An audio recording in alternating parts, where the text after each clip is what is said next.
Hello बेटा। आ जाइए सभी लोग, फटाफट फटाफट। सबका चाय नाश्ता हो गया होगा तो हम स्टार्ट करते हैं ब्रेक के बाद हमारा डिस्कशन। यस। सबका ब्रेकफास्ट हो गया? Should we start? यस और no? I am taking tea with you. Cheers. Yes. आ जाओ सभी लोग।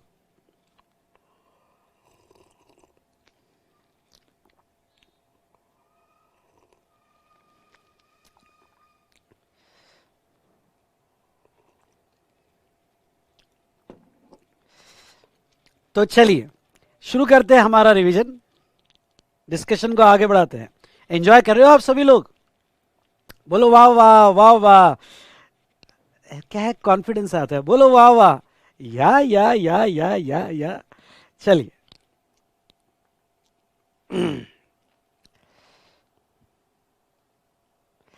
एक बार फिर से बता दूं, कुछ स्टूडेंट्स के अभी भी डाउट आ रहे हैं। जिसको भी जो भी डाउट्स होगा, लेक्चर वन का पहला आधी घंटा आप देख लीजिएगा, आपके सभी डाउट्स क्लियर हो जाएंगे। ठीक है। और ये क्लास के पहले 3 लेक्चर यूट्यूब पे आएंगे, बाद में लाइव स्ट्रीमिंग में ही क्लास होगी। टाइमिंग सुबह 7 से 11 ही होगा। चेंज हो जाता है तो टेलीग्राम ग्रुप मैंने बनाया हुआ है, जो डिस्क्रिप्शन कॉलम में टेलीग्राम ग्रुप दिया हुआ है। ये बूस्टर बैच के लिए, वो आपने ज्वाइन कर लेना। जो भी अपडेट्स होंगे अकॉर्डिंगली, अगर टाइमिंग में चेंज होता है तो उसमें दी जाएगी। मैं फिर से आपको कहता हूँ, यहाँ पे आप पहले आधी घंटे का सेशन अच्छे से सुन लो, और आखिरी के 15 मिनट अच्छे से सुन लो लेक्चर वन का, जिसमें मैंने बहुत डिटेल में यहाँ पे आपको बताया हुआ है। ठीक है। अब 3 लेक्चर के बाद हमारे जो सॉफ्टवेयर में लेक्चर होगा, जिसके इंस्टॉलेशन आपको कैसे करना है, ये सब मैं गाइड आपको टेलीग्राम लिंक में करूँगा। तो उस टेलीग्राम लिंक में आपको पूरा गाइडेंस मिल जाएगा। ओके। और तीसरे लेक्चर के एंड में मैं आपको पूरे आपके सवालों के आंसर दे दूंगा, जो रिलेटेड टू आगे के लेक्चर्स के होंगे। तो चलिए शुरू करते हैं हमारा discussion.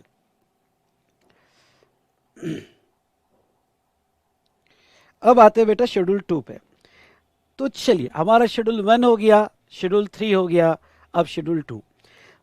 Section schedule 2 section 7(1)(a) पे अप्लाई होता है।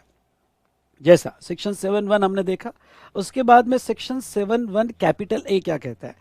ये कहता है कि अगर आपकी एक्टिविटी, ध्यान से सुनना, अगर आपकी एक्टिविटी सप्लाई हो चुकी है, सप्लाई सेक्शन 7(1)(a) में, बी में या सी में, यानी पहले तो आप ये कंफर्म कर लो कि आपकी एक्टिविटी सप्लाई हो गई है। सप्लाई होने के बाद अब वो सप्लाई गुड्स का है या सर्विसेज का है, इसके लिए मैं हेल्प करूंगा। यानी शेड्यूल 2 क्या सप्लाई है वो नहीं बताता है, उसके पास उतना स्कोप भी नहीं है।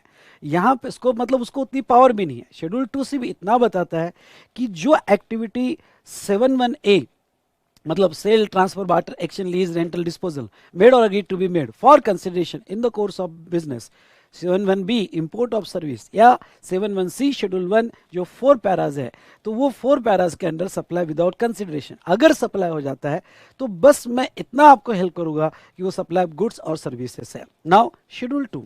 शेड्यूल 2 ये क्यों बनाया गया? क्योंकि जो पुराना पास एक्सपीरियंस था 1 जुलाई 2017 के पहले, वैट और जीएसटी में वैट और सर्विस टैक्स में बहुत ज़्यादा कन्फ्यूजन था। कुछ ट्रांजेक्शन्स तो ऐसे थे कि वैट में भी टैक्स लगता था और सर्विस टैक्स में, जैसे सिम कार्ड का एक केस था, बीएसएनएल और आइडिया का। इसमें वैट डिपार्टमेंट ने सिम कार्ड को गुड्स ट्रीट करके वैट लगा दिया था, जबकि सर्विस टैक्स डिपार्टमेंट जो सेंट्रल गवर्नमेंट के हाथ में था, उसने कहा था कि सिम कार्ड गुड्स नहीं है, ये तो सर्विस है। जो आप 300 रुपये सिम कार्ड के ले रहे हो वो तो एक्टिवेशन चार्जेस ले रहे हो, इसके वजह से उसके ऊपर सर्विस टैक्स लगेगा। इससे जो टेलीकॉम इंडस्ट्री थी वो बहुत नाराज हो गई थी। उनका ये कहना था कि आप एक बात बताओ यार, आइदर ये गुड्स होना चाहिए।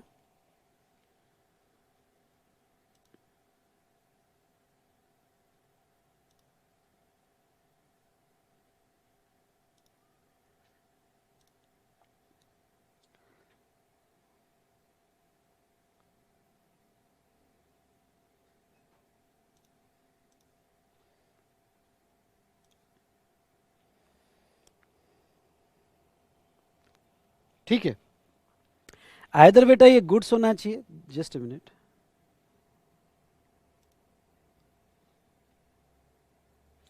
बुक डिस्पैच होना चालू हो गया है बेटा, तो वो तो आ जाएगी। आइदर ये गुड्स होना चाहिए, सर्विस होना चाहिए, उसके बेस पे शेड्यूल 2 बनाया गया।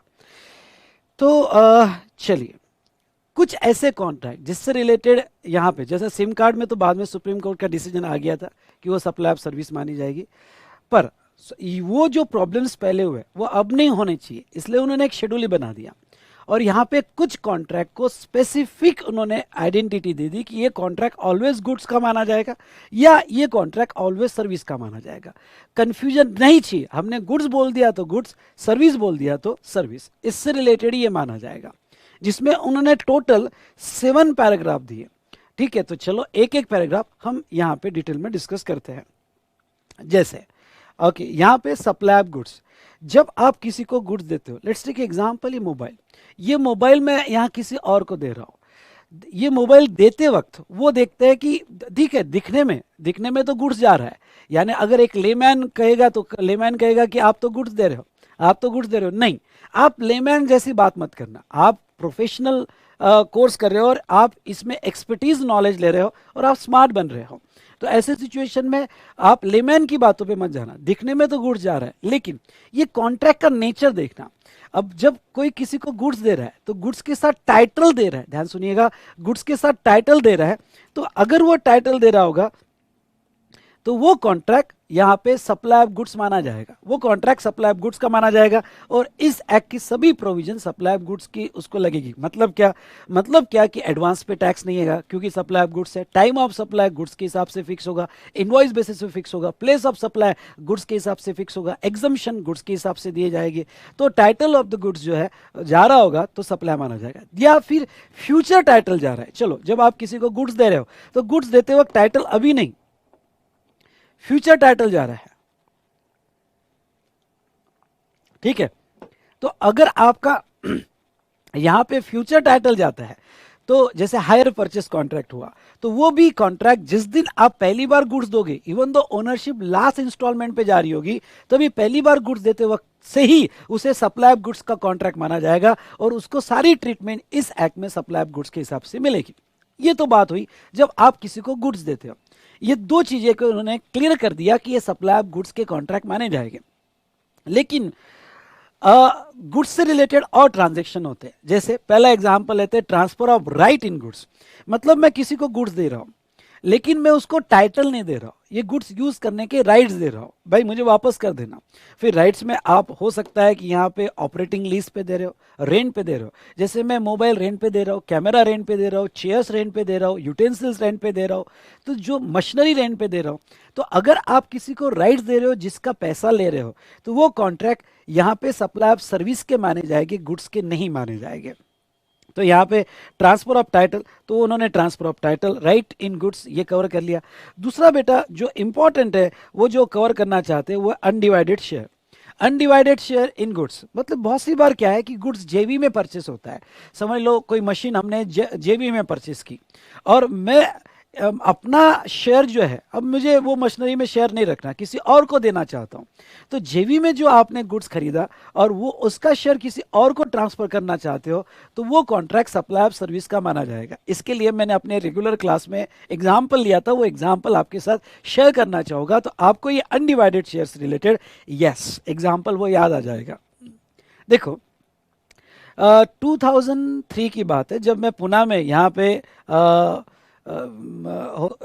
क्लासेस करने आया था और मैं जो है हॉस्टल में रहता था, तो हम एक रूम में 3 लोग रहते थे। अब ये जो तीनों जो थे, तो अब हॉस्टल में क्या होता था, गर्म हॉट वाटर का फैसिलिटी नहीं था, तो हमने वो हॉट वाटर कॉइल लाया था। और वो जो हॉट वाटर कॉइल हमने लाया था तीनों मिला के कुछ 450 रुपीज़ का वो हॉट वाटर कॉइल था, जिसमें हम 3 पार्टनर 150 150 150 तीनों ने शेयर दिया था अपना। और वो हॉट वाटर कॉइल ला के हम यहाँ पे जो हमारा रेक्टर होता था उसको छुपा कर हम जो है पानी गर्म करते थे ना। हुआ यूँ कि एक जो पार्टनर था उसमें का वो छोड़ के जा रहा है, भाई उसका वो कह रहा है कि मैंने क्लासेस कंप्लीट कर ली, अब मैं जा रहा हूँ। तो मैंने कहा जाओ, पर उसने क्या कहा, देख भाई ये जो हॉट वाटर अपन ने परचेस किया है, वो कॉइल जो हमने परचेस किया था उसमें मेरा शेयर है 150 रुपीज़ का, तो आप दोनों मुझे वापस कर दो। मैंने कहा क्या, हम क्यों वापस करें, और भाई तेरा शेयर है, तू जा रहा है, रुक जा यहाँ पे, 150 में हम वापस नहीं करेंगे, तू रुक जा यहाँ पे। वो कहे मैं रुक नहीं सकता, मुझे तो जाना है, नहीं हम नहीं वापस करेंगे। तो वो यहाँ उसने कहा कि मैं ये कॉइल लेके जा रहा हूं, मैंने कहा हाथ तो लगा, ओके, वो कॉइल को बिल्कुल हाथ नहीं लगाना। तो ऐसे सिचुएशन में झगड़ा होने लगा। एट लास्ट हमने कहा कि देख भाई, तू जा, जो नया बंदा आएगा पार्टनर, ओके, उससे हम इसका पैसा लेंगे, तुझे ट्रांसफर कर देंगे, यानी तेरे शेयर उसके नाम पे चले गए। तो क्यों? क्योंकि वो शेयर अनडिवाइडेड था। कॉइल तो हम तोड़ नहीं सकते थे, मशीनरी हम तोड़ नहीं सकते थे, अनडिवाइडेड शेयर था। और अनडिवाइडेड शेयर गुड्स का उसने एक पर्सन से दूसरे पर्सन को शिफ्ट किया। तो उसने जो उससे नए बंदे से उसने 100 रुपए लिए, तो वो जो 100 रुपए लिए गए, ओके, उसके ऊपर यहाँ पे जीएसटी आएगा। ये छोटा सा एग्जाम्पल था। तब हमारे लिए उस टाइम 100 रुपए भी बड़ा अमाउंट हो जाता था। ओके, यहाँ पे मुझे पता है कि घर से मुझे कुछ 2000 रुपीज़ आते थे और 2000 रुपीज़ में सब कुछ मैनेज करना पड़ता था, क्लास के लिए अलग, लेकिन बाकी जो मंथली एक्सपेंसेस है 2000 में, यहाँ पे मेस का अमाउंट ये, और कभी कभी वीकेंड में बाहर घूमने जा रहे हैं क्लोज फ्रेंड के साथ, समझ गए होगे आप, तो वो भी मैनेज करना पड़ता था। तो चलिए, चलो, यहाँ पे रॉड कॉइल जो भी होगा बेटा एग्जाम्पल है। नेक्स्ट, तो ये हमने अनडिवाइडेड शेयर देखा। सेकंड हम बात करेंगे, ये तो गवर्नमेंट ने क्लियर कर दिया, तो एक बार फटाफट, गुड्स का टाइटल जा रहा है या फ्यूचर टाइटल जा रहा है, तो वो केस में सप्लाई ऑफ गुड्स। राइट्स जा रहे हैं या अनडिवाइडेड शेयर दिए जा रहे हैं, तो सप्लाई ऑफ सर्विस। अब गवर्नमेंट ने ये भी क्लैरिफाई किया कि भाई इंडिया में लैंड एंड बिल्डिंग के बहुत सारे कॉन्ट्रैक्ट होते हैं, तो हम यहीं क्लैरिफाई कर देते हैं कि वो कॉन्ट्रैक्ट किस में क्लासीफाई हो गए। तो उन्होंने पैरा 2 में यह कह दिया कि अगर कोई भी लैंड एंड बिल्डिंग का, पहले किसमें उन्होंने लैंड कवर की है, दूसरे इसमें यहाँ पे बिल्डिंग, ओके, बिल्डिंग कवर की है, तो लैंड एंड बिल्डिंग के transaction like lease, tenancy, easement, licence या यहाँ पे रेंटिंग वगैरह, ये ट्रांजेक्शन्स हो गए दोनों लैंड एंड बिल्डिंग के, तो ये क्लासीफाई किए जाएंगे as a supply of service, ये ऑलवेज सर्विस माने जाएंगे। रीजन मैं अभी आपको बता चुका हूँ कि इमूवेबल प्रॉपर्टी सर्विस की डेफिनेशन में आती है, और sale of land and building, I repeat, sale of land and building, अगर आप इसको देखोगे तो यहाँ पे sale of land and building जो है, इसको ही पैरा 3 से एक्सक्लूड किया गया है। इसके अलावा लैंड एंड बिल्डिंग के कोई भी ट्रांजेक्शन होते हैं, तो पैरा 2 ने क्लियर कर दिया कि वो सप्लाई ऑफ सर्विसेज ही माने जाएंगे। ओके, वो सप्लाई ऑफ सर्विसेज ही माने जाएंगे। उसके बाद में नेक्स्ट यहां पे, ये तो हमने देखा, तो यहाँ पे लैंड एंड बिल्डिंग में कोई भी आप लीज पे दे रहे हो, समझ लो आप रेसिडेंशियल हाउस लीज पे दे रहे हो, होटल जो है होटल में रूम लीज पे दे रहे हो, ग्राउंड लैंड बड़ा ग्राउंड लीज पे रहे हो, रेंट पे दे रहे हो, लीज, लाइसेंस, ईजमेंट, जो भी कॉन्ट्रैक्ट आप कर रहे हो, ओके, तो वो कॉन्ट्रैक्ट सप्लाई ऑफ सर्विसेज माने जाएंगे। चलिए नेक्स्ट पैरा पे आता हूँ, पैरा 3, ट्रीटमेंट और प्रोसेस। कमन कमन कमन आ जाइए पैरा 3 पे, ट्रीटमेंट और प्रोसेस। ये ट्रीटमेंट और प्रोसेस क्या है? अब इंपॉर्टेंट ये है कि पहला पॉइंट, किसी और ने आपको गुड्स दिए, ये बहुत इंपॉर्टेंट है, वो आपका गुड्स नहीं है, किसी और ने आपको गुड्स दिए जिसके ऊपर आप कोई भी ट्रीटमेंट कर रहे हो, प्रोसेस कर रहे हो, जनरली इसको जॉब वर्क कॉन्ट्रैक्ट कहा जाता है। मतलब आप जो है जॉब वर्क ले रहे हो, किसी और के गुड्स पे आप ट्रीटमेंट कर रहे हो या प्रोसेस कर रहे हो, तो वो contract always supply of services माना जाता है, ऑलवेज सप्लाई ऑफ सर्विसेज। तो देखो, ट्रीटमेंट और process which is applied on, important word है, अनदर्स पर्सन्स गुड्स, जिसे हम नॉर्मली जॉब कॉन्ट्रैक्ट कहते हैं। तो किसी और के पर्सन पे किसी भी ट्रीटमेंट करना, वो सप्लाई ऑफ सर्विस में ही क्लासीफाई किया जाएगा। जैसे एग्जांपल के तौर पे, ओके, ये जो बंदा है ये पॉलिशिंग करता है, तो बहुत से फर्नीचर वालों से इसके पास फर्नीचर आता है और ये फर्नीचर पे पॉलिश करके सप्लाई करता है। तो ये जो किसी और के गुड्स पे ट्रीटमेंट कर रहा है, दिखने में तो ऐसा लग रहा है ये तो गुड सप्लाई कर रहा है, नहीं दोस्तों, कॉन्ट्रैक्ट को देखो, दिखने क्या दिख रहा है वो मत देखो। कॉन्ट्रैक्ट ये कहता है, ध्यान से सुनिएगा, कॉन्ट्रैक्ट ये कहता है कि ये जो गुड्स दे रहा है इसके ऊपर किसी और के गुड्स है प्रोसेस करके दे रहा है, तो ये जॉब चार्जेस लगाएगा और वो सप्लाई ऑफ सर्विस में क्लासीफाई किया जाएगा। अब एक सवाल क्या है, एक सवाल है कि जब ये अपनी सर्विस देते वक्त, किसी और के गुड्स पे सर्विस देते वक्त अपने भी गुड्स यूज करता है, अपने भी गुड्स यूज करता है, भाई पॉलिशिंग के लिए जो मटेरियल लगता है, इथेनॉल वगैरह जो है वो यूज कर रहा है, या अपने बहुत सारे गुड्स यूज कर रहा है, इवन दो क्यों ना वो इस प्रोसेस में, इस ट्रीटमेंट में, इस एक्टिविटी में अपने भी गुड्स यूज कर रहा होगा, लेकिन ये पूरा कॉन्ट्रैक्ट सप्लाई ऑफ सर्विस ही माना जाएगा। इससे रिलेटेड एक क्लैरिफिकेशन है जो हम लेंगे, पर मैं यहाँ उसको रेफर जरूर करना चाहूंगा। भाई कौन सा clarification? Retreading of tyres. Retreading of tyres मतलब क्या? वो केस में हुआ यूं था कि किसी और ने पुराने टायर सप्लाई किए और वो पुराने टायर्स को पूरा नया बनाया गया, रीट्रेंडिंग किया गया, उसके ऊपर रबर सोल बनाया गया, रबर सोल लगाया गया और उसको पूरा रीट्रेंडिंग किया गया। तो इसमें जो है जिसने ये प्रोसेस या ट्रीटमेंट की उसने अपना मटेरियल बहुत डोमिनेंटली यूज किया। मतलब ये कि जब रीट्रेंडिंग ऑफ टायर चल रहा था तो रीट्रेंडिंग ऑफ टायर में उसने 60 to 70% अपना मटेरियल यूज किया। तो सवाल ये था कि उसने इतना डोमिनेंट मटेरियल यूज किया ये प्रोसेस में, तो पूरा कॉन्ट्रैक्ट गुड्स का माना जाएगा या सर्विस का। तो यहाँ सीबीआईसी का क्लैरिफिकेशन आया कि भाई वो मटेरियल कितना भी रेशियो में यूज करे पर मेन गुड्स किसी और का है ना। आई रिपीट, मेन गुड्स किसी और का है ना। अगर मेन गुड्स किसी और का है तो ऐसे केस में क्यों ना ये अपनी गुड्स और सर्विसेज दोनों भी यूज कर रहा होगा, पर कॉन्ट्रैक्ट पूरा का पूरा कॉन्ट्रैक्ट ये सप्लाई ऑफ सर्विस ही माना जाएगा। इससे रिलेटेड और एक क्लैरिफिकेशन था प्रिंटिंग ऑफ बुक्स से। ओके, यानी क्या कि भाई जो एक बंदा है जो बुक प्रिंटिंग करता है, किसी और से पीडीएफ फाइल आई, इंटेलेक्चुअल प्रॉपर्टी किसी और की थी और वो पीडीएफ फाइल पे ये पूरी बुक प्रिंट कर रहा है, ये पेजेस खुद खरीद रहा है, इंक खुद खरीद रहा है, यहाँ पे प्रिंटिंग खुद कर रहा है, कलर खुद खरीद रहा है, यानी डोमिनेंटली अपना गुड्स बहुत सारा यूज भी कर रहा है। ओके, किसी के इंटेलेक्चुअल प्रॉपर्टी का प्रिंटिंग पूरी बुक ये बना के दे रहा है। इवन दो पूरी बुक ये बना के दे रहा है, लेकिन ये कॉन्ट्रैक्ट जो है वो सप्लाई ऑफ सर्विस का ही माना जाएगा। क्यों? क्योंकि मेन इंटेलेक्चुअल प्रॉपर्टी किसी और की है, इसलिए कॉन्ट्रैक्ट सप्लाई ऑफ सर्विस का ही माना जाएगा। तो ऐसे कुछ क्लैरिफिकेशंस और एग्जांपल्स मैंने आपके लिए एक्सप्लेन किए। तो ये था ट्रीटमेंट और प्रोसेस पैरा 3। आई होप आपको समझ में आया होगा। यस और नो, मैं अपना डिस्कशन कंटिन्यू रखूंगा, लेकिन मैं चाहता हूं कि अगर मैं कोई सवाल आपसे पूछ रहा हूं कि भाई ये समझा कि नहीं समझा, तो आप अपना आंसर टाइप कीजिएगा। टाइप करने के लिए आपको ज़्यादा टाइम नहीं लगेगा, लेकिन आपकी आंसर आना मतलब मैं ये समझूंगा कि आप मेरे साथ मेरे डिस्कशन में कनेक्टेड हो दोस्तों। तो चलिए यहाँ पे पैरा 3, उसके बाद में आते हैं पैरा 4 पे, ट्रांसफर ऑफ बिजनेस असेट। सबसे पहले पैरा 4 एक्सप्लेन करने के पहले मैं आपको बिजनेस असेट के बारे में एक डिस्कशन लेना चाहूँगा। और वो क्या, देखिए, अगर यहाँ पे अगर आप सेक्शन 7(1)(a) में आते हो, क्या आप कुछ ही लोग आंसर देते हैं यार। ओके, तो सेक्शन 7(1)(a) में आते हो तो सेक्शन 7(a) कहता है किसी भी टाइप का गुड्स आपने for consideration in the course of business दिया, कोई भी गुड्स हो, हम ये नहीं कह रहे कि आपका फिनिश गुड्स हो, आपका स्टॉक हो, वो क्यों ना कैपिटल गुड्स हो, क्यों ना आपकी बिजनेस की असेट हो, अगर कोई भी गुड्स आपने फॉर कंसिडरेशन दिया, इन द कोर्स ऑफ बिजनेस दिया, तो उसके ऊपर जीएसटी आ जाएगा। Important point, important point.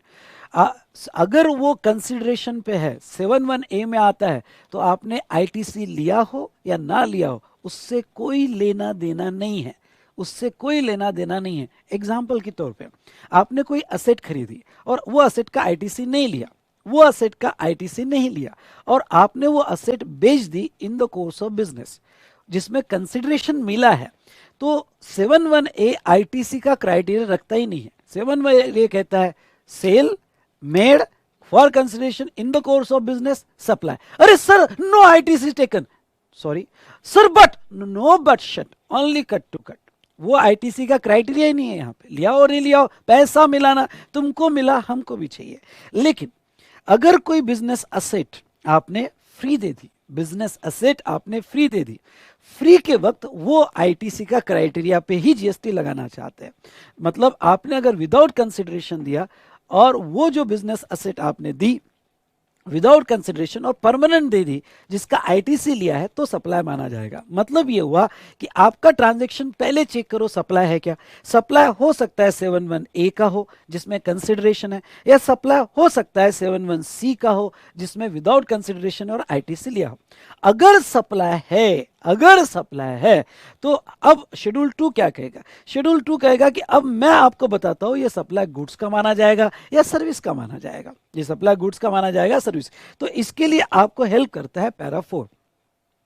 Para 4 ये कहता है कि permanent transfer of business asset if goods as a part of asset are permanently transfer. ये एक्चुअली ये टाइटल है, इसको अंडरलाइन करना और आपकी प्रोविजन यहां से चालू होती है। असेट इफ गुड्स, यहां से sorry, if goods as a part of assets are permanently transferred or disposed of, okay, by the owner of the business। अगर आपने कोई गुड्स परमानेंटली ट्रांसफर कर दिया है और वो 7(1)(a) या 7(1)(c) का सप्लाई बन चुका है, सप्लाई बन चुका है और परमानेंटली जा रहा है तो वो सप्लाई गुड्स का माना जाएगा। हाँ, इसमें अमेंडमेंट क्या हुई, अमेंडमेंट पहले विथ और विदाउट कंसिडरेशन वर्ड था जो निकाल दिया गया। क्यों? क्योंकि गवर्नमेंट ने ये सोचा यहाँ क्या जरूरत है विथ और विदाउट कंसिडरेशन, यहाँ ये वर्ड की अब कोई जरूरत नहीं। क्यों? क्योंकि हमने पहले ही 71A और 71C में एक्सप्लेन कर दिया है, वहां से सप्लाई होके आएगा तो हम यहाँ पे उसको क्लासीफाई करेंगे। तो ऐसे सिचुएशन में यहाँ पे ये वर्ड्स उन्होंने निकाल दिया। लेकिन इसी बिजनेस असेट से रिलेटेड कभी कभी कॉन्ट्रैक्ट सर्विस के भी हो सकते हैं। मतलब आपने किसी को बिजनेस असेट दी, ओके, तो वो कॉन्ट्रैक्ट परमानेंट दी तो गुड्स के, पर कब वो सर्विस के माने जाएंगे? तो अगर आपने अपनी बिजनेस असेट, ये टाइटल है इसको अंडरलाइन करना, बिजनेस असेट आपने टेम्पररी ट्रांसफर की।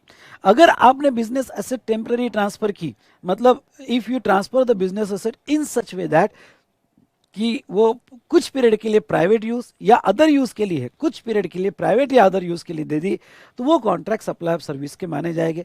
अगर उसमें कंसिडरेशन है, समझ लो मैंने अपने मशीनरी है या कैमरा है, ये जो कैमरा है, ओके, कहीं शादी है, शादी के लिए मैंने ये कैमरा प्राइवेट यूज के लिए दे दिया, जिसका मुझे कुछ अमाउंट मिलेगा, टेम्पररी दिया, और कुछ मुझे यहाँ पे कंसिडरेशन मिलेगा, या मैंने ये जो है यहाँ रिलेटेड पार्टी को दे दिया या डीम्ड डिस्टिंक्ट पर्सन को दे दिया, और ये कैमरा और temporary other than business use के लिए दिया, तो वो सिचुएशन में ये कॉन्ट्रैक्ट अब टेम्पररी देने की वजह से ये सप्लाई ऑफ सर्विस में आएगा। उसका जो भी पैसा मिलेगा उसके ऊपर GST as a supply of service लगेगा। ये पैरा 4 था। लेकिन इस यहाँ पे एक मैंने जस्ट फोटोग्राफ लिया, एग्जाम्पल लिया है। समझ लो बाइक की शॉप है और ये बिजनेस असेट है, क्योंकि स्टॉक भी आपका बिजनेस असेट होता है। अब ये जिसका शॉप है बेटा, उसका बेटा बड़ा नालायक है, ओके, उसका बेटा बड़ा नालायक है। शॉप की एक बाइक उठा के वो घर पे लेके गया। अब वो अगर घर पे लेके गया है, यहाँ पे परमानेंट लेके चले गया, अगर वो परमानेंट लेके चले गया तो बिजनेस असेस परमानेंट जा चुकी है, जिसका आईटीसी लिया हुआ है। अगर आईटीसी लिया हुआ है तो यहाँ जो है, बिकॉज वो तो फ्री लेके गया, तो ये जो है सप्लाई ऑफ गुड्स माना जाएगा। लेकिन अब ये नालायक बेटा क्या करता है? नालायक बेटा कभी कभी टेम्पररी लेके जाता है अदर देन बिजनेस यूज। अब पीछे जो कौन बैठा है आपको दिख रहा है, तो ये टेम्पररी यूज है और अदर देन बिजनेस यूज है, तो ये टेम्पररी जा रहा है और अदर देन बिजनेस है, तो ये सप्लाई ऑफ सर्विस माना जाएगा अगर इसमें कंसिडरेशन इन्वॉल्व होगा। ठीक है, अमीर बाप का बिगड़ा बेटा आप सही कर सकते हो, अमीर बाप का बिगड़ा बेटा। ठीक है, तो ये टेम्पररी यूज के लिए जा रहा है, तो सप्लाई ऑफ सर्विस। लेकिन मैं ये डिस्कशन पे आऊंगा जो क्लॉज सी में कवर किया है, ये डिस्कशन पे आऊंगा जो क्लॉज सी में कवर किया। सबसे पहले तो ये कहता क्या है ये ध्यान से सुन लो, और उसके बाद में मैं इससे रिलेटेड कुछ पॉइंट्स आपको और एक्सप्लेन करूंगा। सबसे पहले ये कहता क्या है? ये कहता है कि बड़ा डेंजरस क्लॉज है ये, क्लॉज सी। ये कहता है if you ceases to be a taxable person. अब ये वर्ड पे मैं आपका ध्यान लाना चाहूंगा, ceases to be a taxable person मतलब क्या? टैक्सेबल पर्सन यानी आप रजिस्टर्ड हो या लायबल टू रजिस्टर्ड हो, और ceases to be taxable person मतलब अब आप रजिस्ट्रेशन कैंसिल कर रहे हो, बिजनेस क्लोज नहीं कर रहे हो। रिपीट, बिजनेस क्लोज नहीं कर रहे हो, आप रजिस्ट्रेशन कैंसिल कर रहे हो। सेक्शन 29 के हिसाब से आप रजिस्ट्रेशन कब कैंसिल कर सकते हो? मतलब आपका रजिस्ट्रेशन कैंसिलेशन वॉलेंट्रीली तब आएगा जब आपने बिजनेस क्लोज कर दिया हो, या फिर यहाँ पे आपने किसी और को बिजनेस शिफ्ट कर दिया हो, डिस्पोज कर दिया हो, या फिर आप का थ्रेशोल्ड कम हो गया हो, मतलब आपकी लिमिट 20 लाख से नीचे 10 लाख या 40 लाख के नीचे आ गई हो और आपको कैंसिल करना है तो आप कर सकते हो। या फिर जहां तक देखा जाए तो सेक्शन 24 में आपने कंपलसरी रजिस्ट्रेशन किया है लेकिन अब जरूरत नहीं है तो आप कैंसिल करना चाहते हो। तो इन शॉर्ट जब आप कैंसिल करोगे ceases to be a taxable person, तो एक बहुत बड़ा इंपैक्ट आएगा। और वो इम्पैक्ट क्या? इसलिए रजिस्ट्रेशन कैंसिल करने के पहले 10 बार सोचना आपने। और बड़ा इम्पैक्ट क्या आएगा दोस्तों? तो बड़ा इम्पैक्ट ये है कि जिस दिन आप कैंसिल करोगे उस दिन जो भी goods forming a part of business asset, यानी जो भी आपका गुड्स बिजनेस असेट का पार्ट होगा, फिर वो कैपिटल गुड्स हो, स्टॉक हो या कुछ भी हो, जो भी गुड्स बिजनेस असेट का पार्ट होगा वो डीम टू बी सप्लाई मान लिया जाएगा। आपने दिया नहीं किसी को, लेकिन गवर्नमेंट उसे सप्लाई मान लेगी और उसके ऊपर जीएसटी लाएगी। मतलब आपको करना क्या पड़ेगा? रजिस्ट्रेशन कैंसिल करते वक्त तुम्हारे बिजनेस में जो भी है, लेट्स एक एग्जांपल कि भाई ये TV, camera, desktop, laptop, okay, chair वगैरह, ये स्टूडियो में लाइट्स वगैरह, जो भी इसकी वैल्यू मुझे निकालनी पड़ेगी, और जो भी गुड्स स्टॉक वगैरह, और उसका जीएसटी मुझे गवर्नमेंट को पे कर देना पड़ेगा। गवर्नमेंट को पे करना पड़ेगा, इसलिए कैंसलेशन करना आसान नहीं है। ओके, जो इन the course of business supply मान लिया जाएगा। पर इसके दो एक्सेप्शंस हैं। क्या? अगर आपने रजिस्ट्रेशन इसलिए कैंसिल किया हो क्योंकि आपने किसी और को डिस्पोज कर दिया, अनदर पर्सन जो उस बिजनेस को कंटिन्यू कर रहा है एज अ गोइंग कंसर्न, ये वर्ड बड़ा इंपॉर्टेंट है कि as a going concern, okay, वो उसको कंटिन्यू कर रहा है, okay, as a going concern. या फिर आपका कोई पर्सनल रिप्रेजेंटेटिव उसको कंटिन्यू कर रहा है, पर्सनल रिप्रेजेंटेटिव कंटिन्यू कर रहा है, तो फिर ये सप्लाई नहीं माना जाएगा। पर आपने क्लोज ही कर दिया, ना किसी को बेचा, ना कोई आपका पर्सनल रिप्रेजेंटेटिव जो टैक्सेबल पर्सन है उसको कंटिन्यू कर, कुछ नहीं, मतलब वो चलता फिरता बिजनेस नहीं है, आप वो बंद हो गया। तो फिर गवर्नमेंट कहती है कि जो भी गुड्स आपके बिजनेस असेट का पार्ट है उसके ऊपर हमको जीएसटी, चाहे चाहे कुछ भी हो जाए, ओके, हमें जीएसटी चाहिए। तो अब दोस्तों यहाँ पे ये डेंजरस क्लॉज तो है, लेकिन इस पे बहुत सारे सवाल उठ रहे हैं। सवाल इसलिए उठ रहे हैं कि पहली बात, शेड्यूल 2 यानी सेक्शन 7(1)(a) से उपज हुई है शेड्यूल 2 की, और सेक्शन 7(1)(a) उसका बाप है, मतलब शेड्यूल 2 का बाप है, क्योंकि वहां से उसकी उपज है। तो 7(1)(a) क्या कहता है? 7(1)(a) ये कहता है कि हमारा स्कोप सिर्फ क्लासिफिकेशन है, यानी आपकी एक्टिविटी अगर सप्लाई हो चुकी है सेक्शन 7(1)(a), स्मॉल ए और स्मॉल बी के हिसाब से या स्मॉल सी के हिसाब से, अगर एक्टिविटी सप्लाई है तो हम सिर्फ क्लासिफाई करके देंगे। मतलब शेड्यूल 2 का काम इतना है कि सिर्फ क्लासिफाई करके देना, वो सप्लाई ऑफ गुड्स है या सप्लाई ऑफ सर्विसेज है। अब दोस्तों यहाँ पे इनकी ताकत देखो, शेड्यूल 2 ने अपनी ये ताकत बताई कि देखो, कोई अगर आपने रजिस्ट्रेशन कैंसिल करवाया, suggest to be a taxable person हुए, तो हम जो भी गुड्स है उसे सप्लाई मान लेंगे। सवाल क्या है? ऑथर का एक सवाल है, okay, nation want to know, nation want to know, और वो क्या? वो ये कि शेड्यूल 2 अपनी पावर कैसे एक्सटेंड कर रहा है, कैसे वो डीम सप्लाई कर रहा है। भाई शेड्यूल 2 तेरा काम तो बस इतना ही है कि तू ये बोल कि वो गुड्स है या सर्विस है सप्लाई की, तू डीम सप्लाई कैसे मान रहा है? Okay, nation want to know. पर यहाँ पे बेटा क्या करे, ओके, गवर्नमेंट ने इसको चेंज नहीं किया है और इसके ऊपर कंफ्यूजन क्रिएट हो रहा है, कोर्ट में केसेस अब होगी। लेकिन आपको एग्जाम के लिए क्या करना है? आपको एग्जाम के लिए ये क्लॉज सी फॉलो करना है, और अगर किसी ने रजिस्ट्रेशन के लिए कैंसलेशन के लिए अप्लाई कर दिया है तो जो भी गुड्स, बिजनेस के गुड्स हो गए, उसके ऊपर डीम सप्लाई कर कर जीएसटी लगा देना है। आपको एग्जाम में तो इतना करना है। तो बेटा, नेशन वांट टू नो, क्या आपको ये बात समझ में आई? अगर समझ में आई तो यस यहाँ पे हाँ कहिएगा, या फिर एक जो मैं या और यहाँ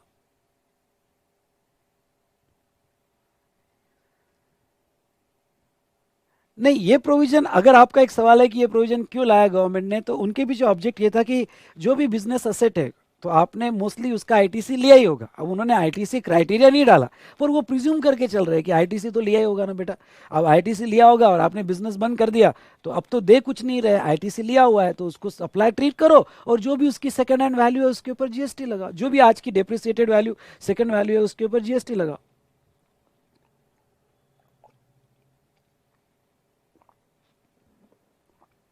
वेरी गुड बेटा। चलो, तो ये हुआ हमारा पैरा 4 कंप्लीट, क्लियर। अब आते पैरा 5 पे, अब आते पैरा 5 पे। Following activities always treated as supply of service under GST. हाँ, कुछ कॉन्ट्रैक्ट वो कहते हैं कि हमें कंफ्यूजन नहीं चाहिए, कुछ कॉन्ट्रैक्ट में वो ऑलवेज सप्लाई ऑफ सर्विस माने जाएंगे। पहला है renting of immovable property, renting of immovable property. अब देखो यहाँ पे यह पैरा 5 में और पैरा 2 में क्या फर्क है? पैरा 2 में भी लीज, रेंटिंग वगैरह कवर किया है, पर वो स्पेशली लैंड एंड बिल्डिंग का कवर किया है, ओके। पर पैरा 5 में उन्होंने जो कवर किया है वो सभी मूवेबल प्रॉपर्टी, फिर वो लैंड एंड बिल्डिंग हो या उसके अलावा कुछ भी हो, रेंटिंग कॉन्ट्रैक्ट होगा तो सप्लाई ऑफ सर्विस माना जाएगा।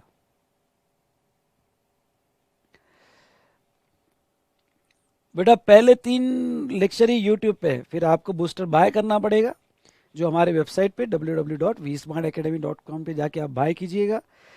इस लेक्चर 1 का आधी घंटा पहले सुन लीजिएगा, मैंने सब आपको डिस्कस किया है।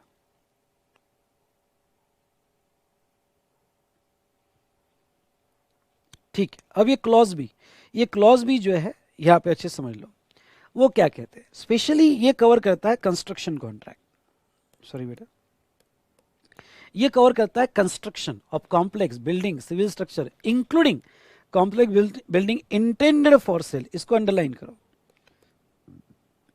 इंटेंडेड फॉर सेल, इसको अंडरलाइन करो, टू बायर। स्पेशली मैं इसमें वो कॉन्ट्रैक्ट कवर करना चाहूँगा जो इंटेंडेड फॉर सेल है, यानी कोई भी आपकी बिल्डिंग एडवांस बुकिंग में सेल की गई जिसका एग्रीमेंट टू सेल हुआ है, क्योंकि बिल्डिंग रेडी नहीं है और उसको अभी तक कंप्लीशन नहीं मिला है, तो ऐसे सिचुएशन में उसको इंटेंडेड फॉर सेल कहते हैं। तो कोई भी प्रमोटर बिल्डर जो है यहाँ पे अगर ये इंटेंडेड फॉर सेल बेचेगा तो वो सप्लाई ऑफ सर्विस माना जाएगा, और वो शेड्यूल 3 में भी कवर नहीं होता है, क्योंकि शेड्यूल 3 की एंट्री अगर आप ध्यान से देखते हो तो उसमें बहुत क्लियरली कहा गया है कि जो पैरा 5 क्लॉज बी में आता है ओके वो शेड्यूल 3 में नहीं आएगा। मतलब अगर आपका कोई भी कंस्ट्रक्शन जो बिल्डिंग का है, कमर्शियल हो, रेसिडेंशियल हो, और वो intended for sale to buyer है, तो वो सर्विस कॉन्ट्रैक्ट माना जाएगा और उसके ऊपर जीएसटी आएगा। लेकिन इसका एक एक्सेप्शन जो है, वो एक्सेप्शन आपको ध्यान रखना जरूरी है, और वो क्या कहते हैं, but in following case it shall not be treated as supply. ये केस में वो सप्लाई नहीं माना जाएगा। भाई कौन सा केस में सप्लाई नहीं माना जाएगा, तो वो ये कहते हैं कि ये जो when entire consideration is received after completion certificate और फर्स्ट ऑक्यूपेंसी, मगर अगर आपने कंसिडरेशन, हाँ उन्होंने एम्फोसाइज किया कंसिडरेशन पे, और कंसिडरेशन की डेफिनेशन मनी, अदरवाइज एक्ट या फॉरबिडेंस, ठीक है। जो भी कुछ मिला है बिल्डर को, मनी मिला होगा, अदरवाइज मिला होगा, एक्ट मिला होगा, फॉरबिडेंस मिला होगा, जो भी कुछ बिल्डर को मिला होगा वो कंप्लीशन सर्टिफिकेट मिलने के बाद मिला है। एंटायर कंसिडरेशन कंप्लीशन सर्टिफिकेट के बाद मिला, या first occupancy which ever is earlier, तो वो सप्लाई नहीं माना जाएगा और उसके ऊपर जीएसटी नहीं आएगा। अब मैं ये दो वर्ड आपके साथ डिस्कस करना चाहूंगा, फर्स्ट कंप्लीशन सर्टिफिकेट और दूसरा फर्स्ट ऑक्यूपेंसी, और दोनों में से जो अर्लियर होगा वो लिया जाएगा। चलिए, तो खिचड़ी बुक मेरे साथ रेडी हो जाए। अब समझ लो यहां पे कंस्ट्रक्शन कॉन्ट्रैक्ट है। पहला case, completion certificate, completion certificate मिल गया for means from local body या फिर स्टेट गवर्नमेंट के लॉ के हिसाब से। बाय अथॉरिटी कौन कौन कंप्लीशन सर्टिफिकेट देता है, तुम्हारे स्टेट में क्या लॉ चालू है इसके बेस पे। अगर तुम्हारे एरिया में म्यूनिसिपल कॉर्पोरेशन को वो अथॉरिटी है तो वो, या तुम्हारे स्टेट में स्टेट गवर्नमेंट को अथॉरिटी है तो वो, या कोई भी रिकॉग्नाइज बॉडी को अथॉरिटी है वो, नहीं कोई है अथॉरिटी होगा तो आर्किटेक्ट, ठीक है, तो वो कंप्लीशन सर्टिफिकेट देगा। पर आर्किटेक्ट या सर्वेयर तब आएगा जब कोई अथॉरिटी प्रिस्क्राइब नहीं है, ठीक है, कंप्लीशन सर्टिफिकेट। अब समझ लो ये बिल्डिंग है और इस बिल्डिंग को म्युनिसिपल कॉर्पोरेशन ने कंप्लीशन सर्टिफिकेट दे दिया, कंप्लीशन सर्टिफिकेट दे दिया, और इसमें जिस लोगों ने यहाँ पे ओके यहाँ फ्लैट खरीदे हैं या कमर्शियल, अब कंप्लीशन सर्टिफिकेट का इसकी ऑक्यूपेंसी ले रहे हैं, तो अब इसकी ऑक्यूपेंसी ली जा रही है।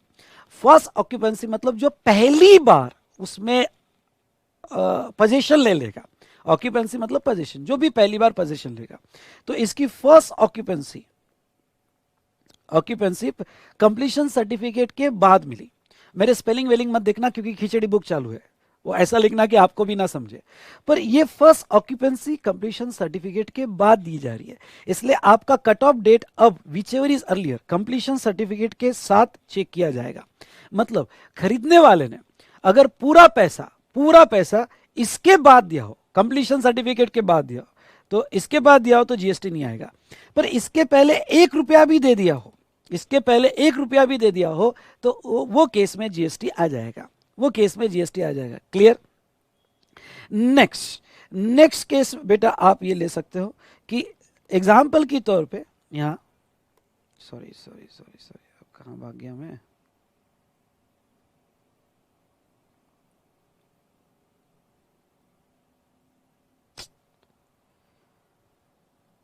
कहां भाग गया, हाँ नेक्स्ट केस आप एग्जाम्पल के लिए ऐसा भी ले सकते हो। समझ लो यहां पे आपका बिल्डिंग कंस्ट्रक्शन चालू है, और रेरा के हिसाब से टाइम हो गया और आपने ऑक्यूपेंसी कंप्लीशन सर्टिफिकेट अभी भी नहीं आया, तो रेरा ये लॉ के हिसाब से आपको ऑक्यूपेंसी देना पड़ेगा जिसको भी कमिट किया है। तो जिसका जिसका रेडी हो गया है फ्लैट या शॉप, उनको ऑक्यूपेंसी दो, कंप्लीशन बाद में लो। तो ये बंदा जो है इसको पहली ऑक्यूपेंसी मिल गई, मतलब जो पहली बार घुस गया उसके अंदर पहली ऑक्यूपेंसी मिल गई, इसको कहते हैं फर्स्ट ऑक्यूपेंसी।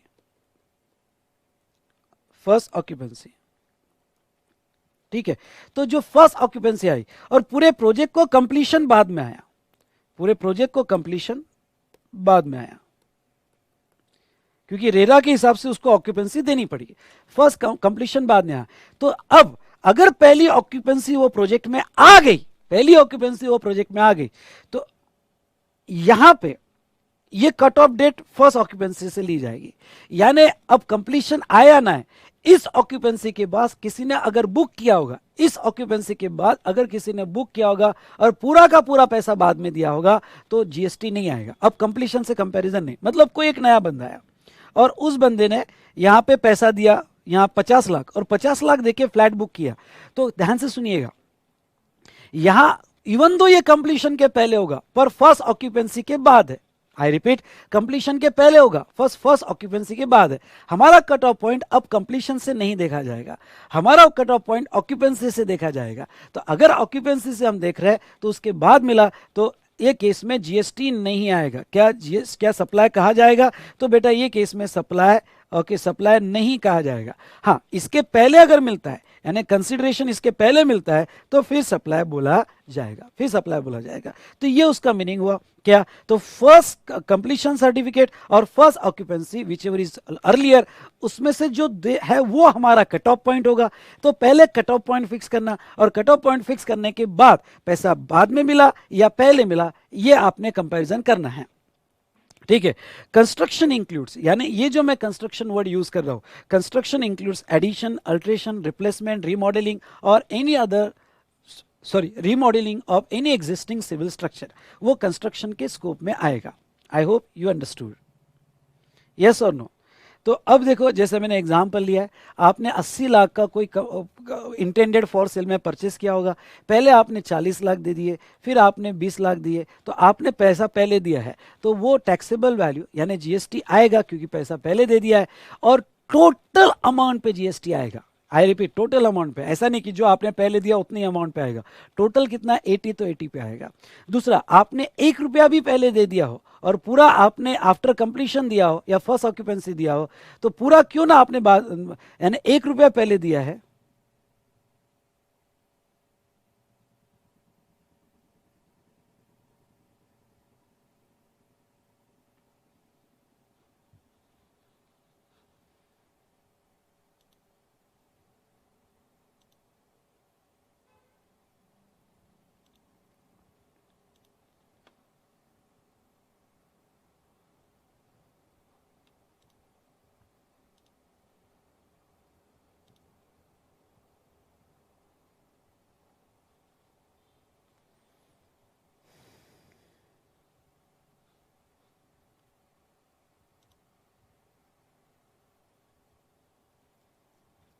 चलिए साइलेंट प्लीज, 1 मिनट बेटा।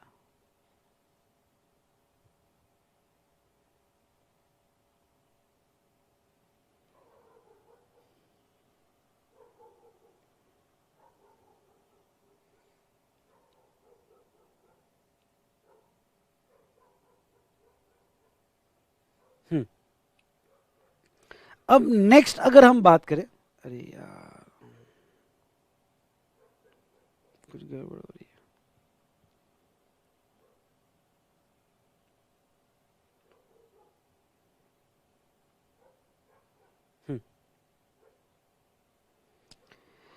यहां आपने 1 रुपया भी दिया हो तो वो कॉन्ट्रैक्ट सप्लाई मान लिया जाएगा और टोटल वैल्यू पे जीएसटी आएगा। लेकिन अगर एंटायर कंसिडरेशन आपने बाद में दिया हो, एंटायर कंसिडरेशन आपने बाद में दिया हो, तो वो केस में फिर जीएसटी नहीं आएगा। चलिए, तो हमने ये 2 कॉन्ट्रैक्ट देख लिए। Now C clause, temporary transfer of IPR, मतलब इंटेलेक्चुअल प्रॉपर्टी राइट्स। आईपीआर यानी क्या?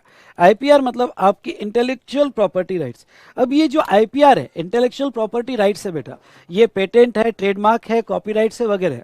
ये अगर टेम्पररी ट्रांसफर होती है, सुनिए ध्यान से, टेम्पररी ट्रांसफर होती है, तो वो केस में यहाँ पे जो है जीएसटी सप्लाई माना जाएगा और जीएसटी आएगा।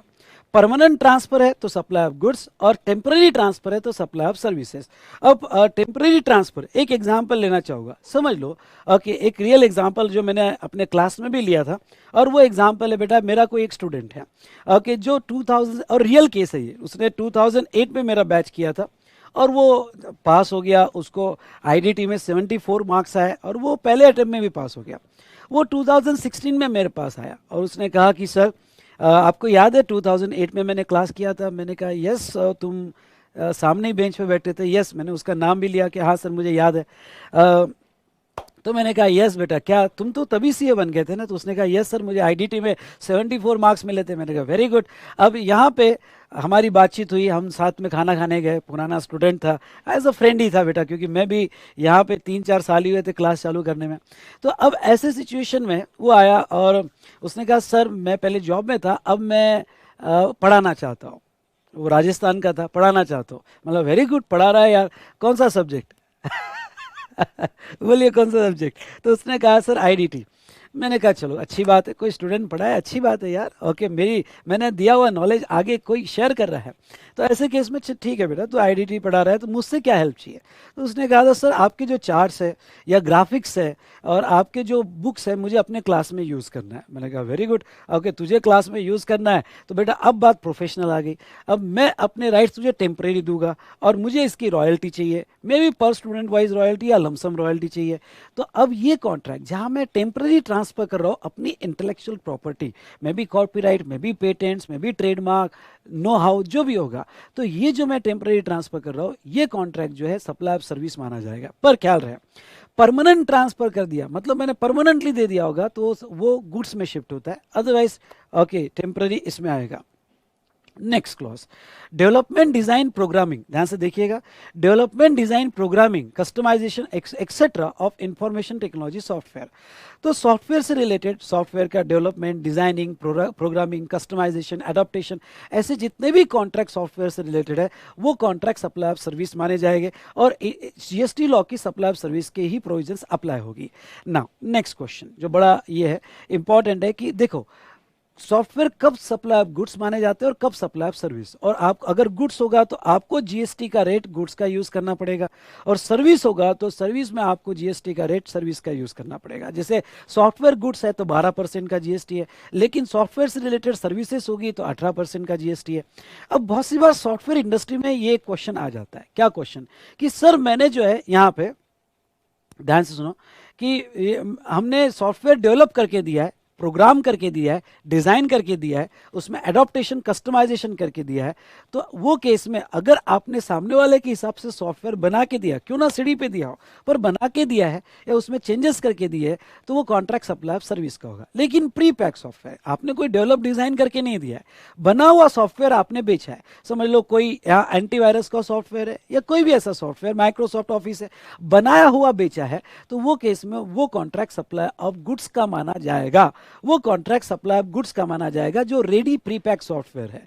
ओके नेक्स्ट, कभी कभी मेरे पास रेडी सॉफ्टवेयर है, ये बहुत इंपॉर्टेंट पॉइंट है और ये जरूर सुनना, मेरे पास रेडी सॉफ्टवेयर है और ये जो रेडी सॉफ्टवेयर है मैं बेच नहीं रहा हूं, मैं लाइसेंस पे दे रहा हूं। जैसे आपके इंक्रिप्शन सॉफ्टवेयर है, अभी बहुत सारी एजेंसीज है जो जिन्होंने इंक्रिप्शन सॉफ्टवेयर बनाया है जो पीडी और आप ऑनलाइन डाउनलोड में यूज करते हो, वो बेच नहीं रहे, वो लाइसेंस की पे दे रहे हैं। मतलब क्या कि मतलब यहाँ पे कि हर फैकल्टी वो यूज कर रही है और पर स्टूडेंट उनको लाइसेंस की के चार्जेस दे रहे हैं। तो रेडी पैक्ड सॉफ्टवेयर जब लाइसेंस पे दिया जाए तो licence contract supply of service माना जाएगा। तो ये सॉफ्टवेयर इंडस्ट्री से रिलेटेड मैंने 3 बातें की।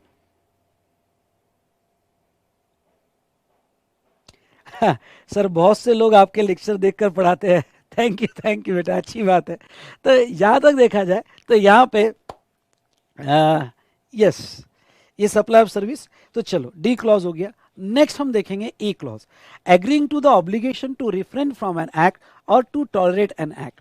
मतलब क्या, ये स्पेशली ई में उन्होंने कहा कि आप ये मत समझिए कि सर्विस कॉन्ट्रैक्ट में सिर्फ एक्टिव पार्ट आता है, सर्विस कॉन्ट्रैक्ट में पैसिव पार्ट भी आता है। कुछ ना करना, refrain from an act to tolerate an act, उसका पैसा मिल रहा है।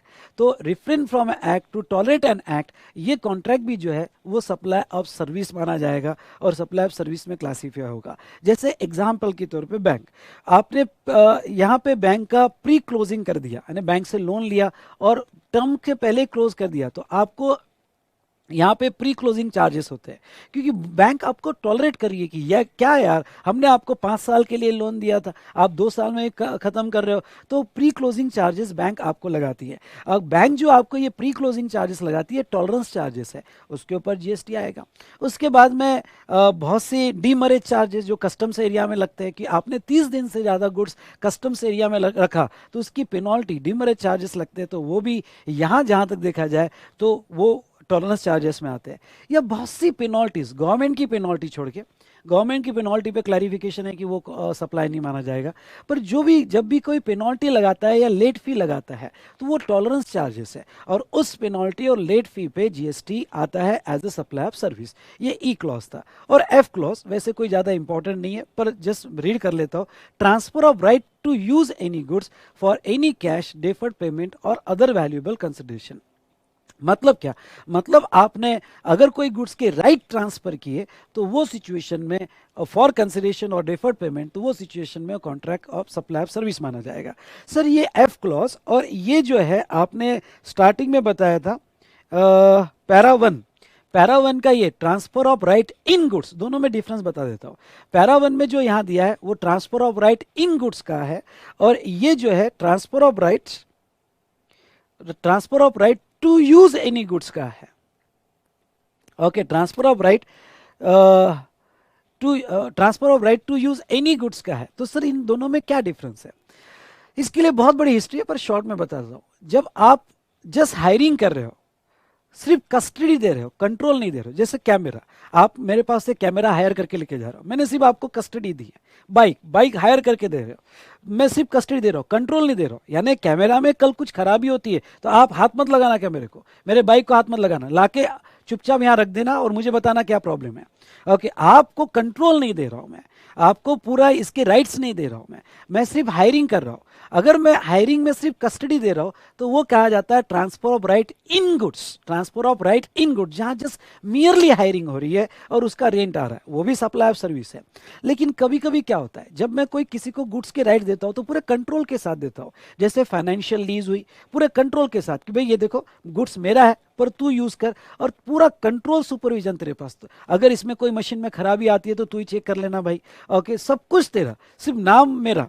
यहाँ पे अगर मैं कोई कंट्रोल के साथ वो गुड्स कस्टडी भी दे रहा हूँ और कंट्रोल भी दे रहा हूँ तो उसको कहा जाता है right to use any goods. I repeat, right to use any goods, वो भी कॉन्ट्रैक्ट होगा तो सप्लाई ऑफ सर्विस से माना जाएगा। इससे ज़्यादा डिटेल में नहीं जाएंगे। ओके, बस इतना है कि वो हायरिंग हो या फाइनेंशियल लीज हो या ऑपरेटिंग लीज हो जिसमें पूरा कंट्रोल दे दिया गया, कोई भी हो, वो कॉन्ट्रैक्ट, ट्रांसफर ऑफ राइट के contract always supply of service ही माने जाएंगे। ठीक है, नाउ नेक्स्ट, नहीं हायर परचेज कॉन्ट्रैक्ट बेटा Prathamesh, hire purchase contract future title वाला ट्रांसफर। अगर फ्यूचर टाइटल जा रहा है तो वो तो सप्लाई ऑफ गुड्स है, आप टाइटल नहीं देने वाले हो ना अभी ना फ्यूचर में, आप टाइटल नहीं देने वाले हो, आप सिर्फ राइट्स दे रहे हो जिसमें कंट्रोल भी दे रहे हो, टाइटल नहीं दे रहे हो। आप टाइटल आपका ही है, डिप्रिसिएशन आप ही क्लेम कर रहे हो, सिर्फ आप पूरा कंट्रोल दे रहे हो, यानी आप नाम के लिए ओनर हो, तो transfer of right to use उसमें कहा जाएगा। तो ये जानना आपके लिए बहुत जरूरी है। चलिए, ये पैरा 5 हमने कंप्लीट किया। यहां पे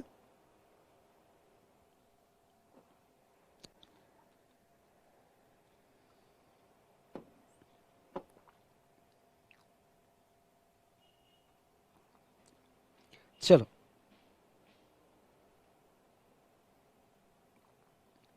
अब आते हैं पैरा 6 पे। ठीक है, कंपोजिट सप्लाई ट्रीटेड, हाँ कुछ ऐसे कंपोजिट सप्लाई जो गुड्स और सर्विसेज के हैं, लेकिन गवर्नमेंट ने कंफ्यूजन अवॉइड करने के लिए ये जो 2 कंपोजिट सप्लाई है ये ऑलवेज उन्होंने कहा ये सप्लाई ऑफ सर्विस कहे जाएंगे। थोड़ा इसको और इलेबरेट करता हूं। जैसे आगे हम सेक्शन 8 देखेंगे, सेक्शन 8 में कंपोजिट और मिक्स सप्लाई, ये भी कंसेप्ट देखेंगे, ध्यान से सुनिएगा, कंपोजिट और मिक्स सप्लाई ये कंसेप्ट देखेंगे।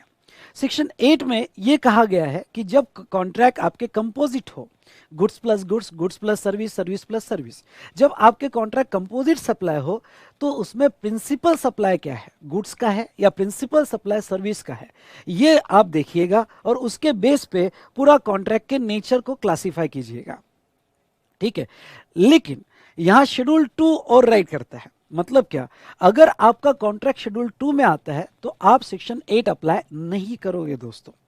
चलिए इसको थोड़ा मैं एग्जांपल लेके समझाता हूं। जैसे पैरा 6 में उन्होंने कवर किया है works contract. Works contract always supply of service माना जाएगा, क्यों नहीं, ये कंपोजिट सप्लाई ऑफ गुड्स और सर्विस का है। समझ लो वर्क्स कॉन्ट्रैक्ट है नहीं क्या। वर्क्स कॉन्ट्रैक्ट की डेफिनेशन नीचे दी गई है, यानी कोई भी इमूवेबल प्रॉपर्टी बिल्डिंग हो, लैंड हो, रोड हो, ब्रिज हो, डैम हो, कोई भी इमूवेबल टावर हो, स्टोरेज टैंक हो, कोई भी इमूवेबल प्रॉपर्टी का बिल्डिंग यानी उसको बिल्ड किया जा रहा है, building construction, building installation, maintenance, construction, fitting outs, renovation, fabrication, improvement, alteration, completion, modification, erection, repairs, ये कोई भी कॉन्ट्रैक्ट अगर इमूवेबल प्रॉपर्टी का होगा, जिसमें इंपॉर्टेंट पार्ट ये है कि इमूवेबल प्रॉपर्टी का है और ये इमूवेबल प्रॉपर्टी जिसमें गुड्स भी इन्वॉल्व है, मतलब सामने वाले जो कॉन्ट्रैक्टर ने यहाँ कंस्ट्रक्शन का कॉन्ट्रैक्ट लिया है, रिनोवेशन, रिपेयर्स, मॉडिफिकेशन का कॉन्ट्रैक्ट लिया है इमूवेबल प्रॉपर्टी का, उसने गुड्स और सर्विस दोनों के साथ लिया है कि भाई मेरा ही गुड्स मेरी ही सर्विस, मैं सब कुछ आपको कंप्लीट करके दूंगा, मुझे ये वर्क आप दे दो। तो अगर ऐसा कोई कॉन्ट्रैक्ट जिसमें ये सर्विसेज है प्लस उसमें गुड्स भी इन्वॉल्व है, ध्यान सुनिएगा, प्लस उसमें गुड्स भी इन्वॉल्व है, तो अगर उसमें गुड्स भी इन्वॉल्व होगा तो उस कॉन्ट्रैक्ट को यहां पे वर्क्स कॉन्ट्रैक्ट कहा जाएगा। अब यहां पे अगर ये वर्क्स कॉन्ट्रैक्ट है तो सबसे पहले तो आपको ध्यान रखना है कि कॉन्ट्रैक्ट ये नेचर का होना चाहिए, इसमें से कई फिट होना चाहिए और वो इमूवेबल प्रॉपर्टी का होना चाहिए और उसमें गुड्स भी होना चाहिए, तो वर्क्स कॉन्ट्रैक्ट बोला जाएगा और वो works contract always supply of service माना जाएगा। समझ लो कोई एक कॉन्ट्रैक्टर है जो पूरा बिल्डिंग कंस्ट्रक्ट करके दे रहा है, गुड्स भी उसका, सर्विस भी उसकी, तो ये कॉन्ट्रैक्ट को वर्क्स कॉन्ट्रैक्ट माना जाता है। नाउ वर्क्स कॉन्ट्रैक्ट में बहुत सी बार ऐसे क्लाइंट्स मेरे पास आते हैं और वो कहते हैं यहाँ पे कि भाई मैंने वर्क्स कॉन्ट्रैक्ट, क्योंकि वर्क्स कॉन्ट्रैक्ट गवर्नमेंट का होगा तो 12% है और अगर प्राइवेट वर्क्स कॉन्ट्रैक्ट होगा तो 18% है। प्लीज एक मिनट बेटा,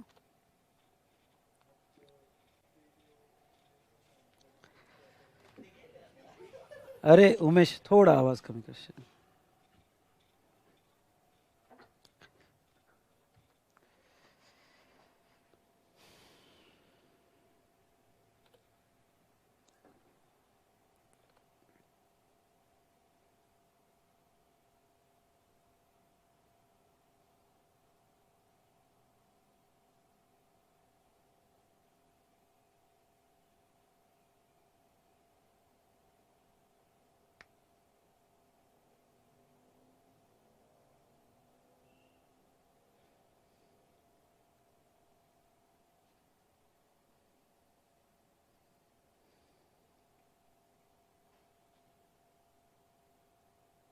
चलिए ओके, ये वर्क्स कॉन्ट्रैक्ट। अब अगर हम बात करें वर्क्स कॉन्ट्रैक्ट की, ध्यान से सुनिएगा, तो वर्क्स कॉन्ट्रैक्ट की अगर हम बात करते हैं तो इस वर्क्स कॉन्ट्रैक्ट में गुड्स कितना भी डोमिनेट हो, बहुत सारे क्लाइंट मेरे पास आते हैं और ये कहते हैं कि सर इसमें ये वर्क्स कॉन्ट्रैक्ट के डेफिनेशन में आता है और इसमें सर हम 90% गुड्स यूज कर रहे हैं, सिर्फ 10% सर्विस है। वो 90% हो या 99% गुड्स हो, अगर ये वर्क्स कॉन्ट्रैक्ट के डेफिनेशन में आता है तो वो contract always supply of services माना जाता है। अब एक सवाल हो सकता है कि सर वो ये क्यों कहते हैं कि वो सप्लाई ऑफ गुड्स ज़्यादा है, क्योंकि उसमें बहुत सी बार ऐसा होता है कि यहाँ पे वो सेक्शन 8 के प्रिंसिपल यूज करते हैं, क्योंकि जब भी कोई कंपोजिट कॉन्ट्रैक्ट हो तो सेक्शन 8 ये कहता है कि प्रिंसिपल सप्लाई किसका है, डोमिनेंसी किसकी है, जो प्री डोमिनेंस में सप्लाई किया जा रहा है वो पूरे कॉन्ट्रैक्ट का नेचर लेगा। अब ये लोग कहते हैं कि सर हमने तो 90% गुड्स यूज किया है तो ये पूरा कॉन्ट्रैक्ट गुड्स का होना चाहिए, और गुड्स का रेट्स बहुत सी बार कम होता है 5% 12%, तो वो चाहते हैं कि पूरा कॉन्ट्रैक्ट गुड्स में जाए, जबकि वर्क्स कॉन्ट्रैक्ट सर्विस यहाँ पे 18% पे जाती है। तो सवाल ये उठता है कि अगर वो वर्क्स कॉन्ट्रैक्ट के डेफिनेशन में आता है तो क्या हम सेक्शन 8 लगाए? बिल्कुल नहीं, आप जो है यहाँ शेड्यूल 2 ही अप्लाई करोगे और उसमें 90% क्यों ना गुड्स हो, वर्क्स कॉन्ट्रैक्ट अगर इस डेफिनेशन में आता है तो ऑलवेज जो है यहाँ पे सप्लाई ऑफ सर्विस ही माना जाएगा। अब आपका एक सवाल आएगा, सर ये पैरा 6 क्लॉज ए में जो वर्क्स कॉन्ट्रैक्ट आपने लिया कि गुड्स भी हमारा और सर्विस भी हमारी, और ऊपर जो पैरा 3 में आपने ये ट्रीटमेंट और प्रोसेस लिया जो जॉब वर्क है, इन दोनों में क्या बेसिक डिफरेंस है बताता हूँ। बेसिक डिफरेंस आपको अगर ख्याल में आया होगा तो किसी और ने गुड्स दिया, गुड्स मतलब मूवेबल दिया, और किसी और ने जो मूवेबल दिया उसके ऊपर आप वर्क कर रहे हो, तो मूवेबल पे वर्क करना तो पैरा 3 में वो भी सप्लाई ऑफ सर्विस ही जाएगी। क्यों ना उस वर्क करते वक्त आप अपना गुड्स यूज कर रहे हो, सर्विस भी यूज कर रहे हो, पर मूवेबल पे वर्क कर रहे हो तो वो पैरा 3 में सप्लाई ऑफ सर्विस ही माना जाएगा। और अगर आप इमूवेबल पे वर्क कर रहे हो, ध्यान सुनिएगा, आप इमूवेबल पे वर्क कर रहे हो और ये नेचर के कॉन्ट्रैक्ट है, कॉन्ट्रैक्ट भी ये नेचर के होने चाहिए, और आप इमूवेबल पे वर्क कर रहे हो तो वो कॉन्ट्रैक्ट वर्क्स कॉन्ट्रैक्ट माना जाता है और वो भी सप्लाई ऑफ सर्विस में क्लासिफाई किया जाता है।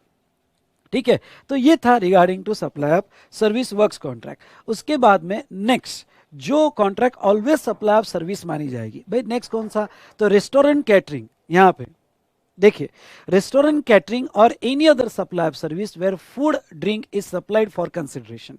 तो इंडिया में हर वो सर्विस, ये तो मैंने शॉर्ट में लिखा है, पर इंडिया में हर वो सर्विस जिसमें फूड दिया जा रहा है, ड्रिंक दिया जा रहा है, एक्सेप्ट अल्कोहल, तो जो फूड और ड्रिंक दिया जा रहा है, फिर वो रेस्टोरेंट हो, कैटरिंग हो, मेस हो, ईटिंग जॉइंट्स हो, कुछ भी हो जिसमें फूड सप्लाई हो रहा है और ड्रिंक सप्लाई हो रहा है, वो contract always supply of service माना जाएगा, फिर फूड कितना भी डोमिनेंट हो। एक छोटा सा एग्जांपल लेके मैं इसमें ये कंसेप्ट आपको और डिटेल में एक्सप्लेन करना चाहूँगा। भाई कौन सा, so let's take example, you are sitting in a restaurant and you have ordered here cold drink, you have ordered cold drink, what that waiter done, okay उसने जो कोल्ड ड्रिंक का bottle खोला, glass में डाल दिया। अब इसमें क्या किया उसने, बॉटल खोल के ग्लास में डाल दिया उसने और आपको ग्लास सर्व कर दिया। So in that what happened, okay in that situation he saw that goods 90% dominant and service just to open and put in water.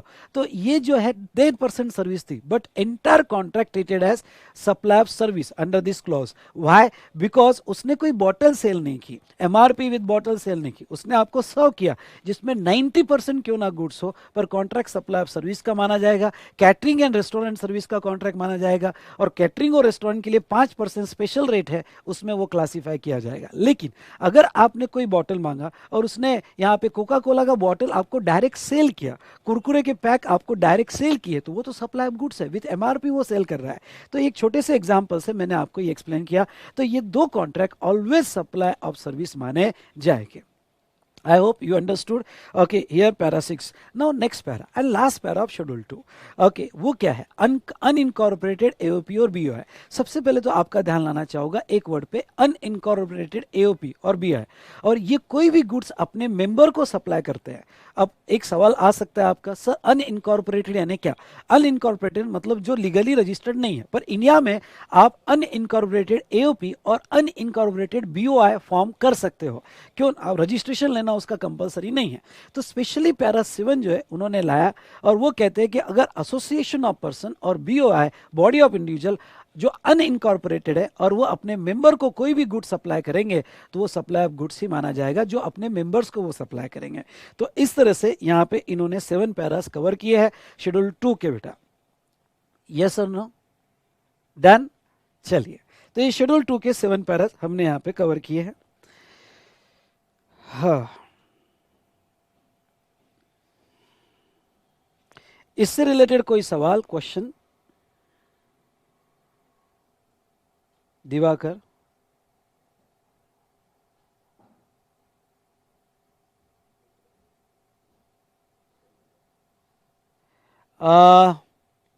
आपके पास क्वेश्चन यार कौन सा है बेटा दिवाकर, मुझे बताइए, मैं एक बार वो चेक कर लेता हूं।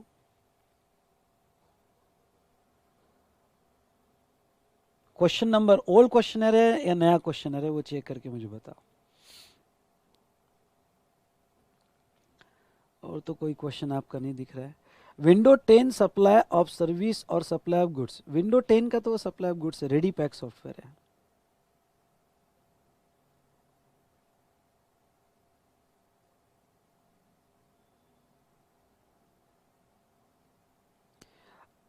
सर्विस होगा तो सप्लाई ऑफ सर्विस इनकॉर्पोरेटेड का, और गुड्स दिया तो सप्लाई ऑफ गुड्स होगा।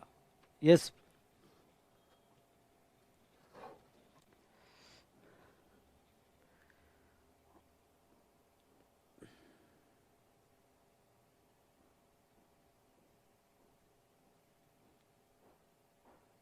चलिए यहां तक सब समझ में आया? यस और नो, जोर से बोलिए।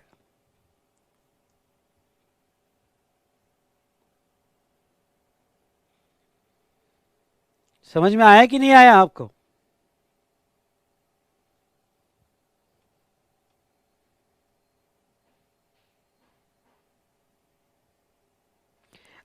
ये सब सर्कुलर जो है टेनेंसी राइट्स वगैरह, टेनेंसी राइट्स भी तो सप्लाई ऑफ सर्विस है। ये सर्कुलर में सबसे एंड में लेने वाला हूं, एंड में सारे सर्कुलर में कवर करने वाला हूं।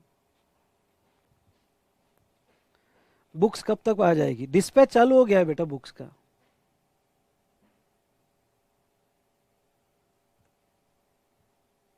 चलिए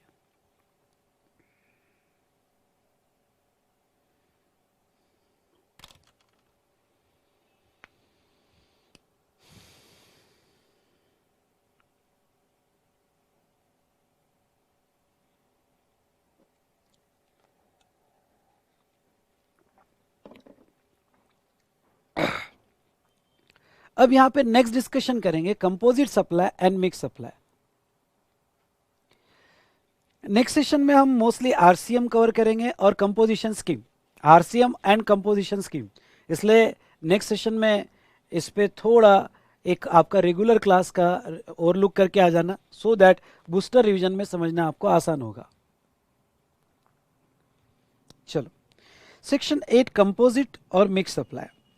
अब प्रिंसिपल क्या है? सेक्शन 8 ने आपको ये प्रिंसिपल दिए कि अगर आपका कंपोजिट सप्लाई होगा, अगर आपका कंपोजिट सप्लाई होगा तो वो सिचुएशन में वो उसमें जो प्रिंसिपल सप्लाई है, ओके ख्याल रहे, उसमें जो प्रिंसिपल सप्लाई है उसमें आप पूरा का पूरा सप्लाई, पूरा का पूरा कॉन्ट्रैक्ट क्लासिफाई करोगे जो प्रिंसिपल सप्लाई है। और अगर ये मिक्स सप्लाई होगा तो हाईएस्ट रेट जिसको लगता है उसमें आप पूरा का पूरा क्लासिफाई करोगे। ये प्रिंसिपल है। सबसे पहले तो हम समझ लेते हैं ये जो कंपोजिट मिक्स सप्लाई यानी क्या, यानी गुड्स प्लस गुड्स के सप्लाई, सर्विस प्लस सर्विस के सप्लाई, गुड्स प्लस सर्विस के सप्लाई, गुड्स प्लस सर्विस के सप्लाई।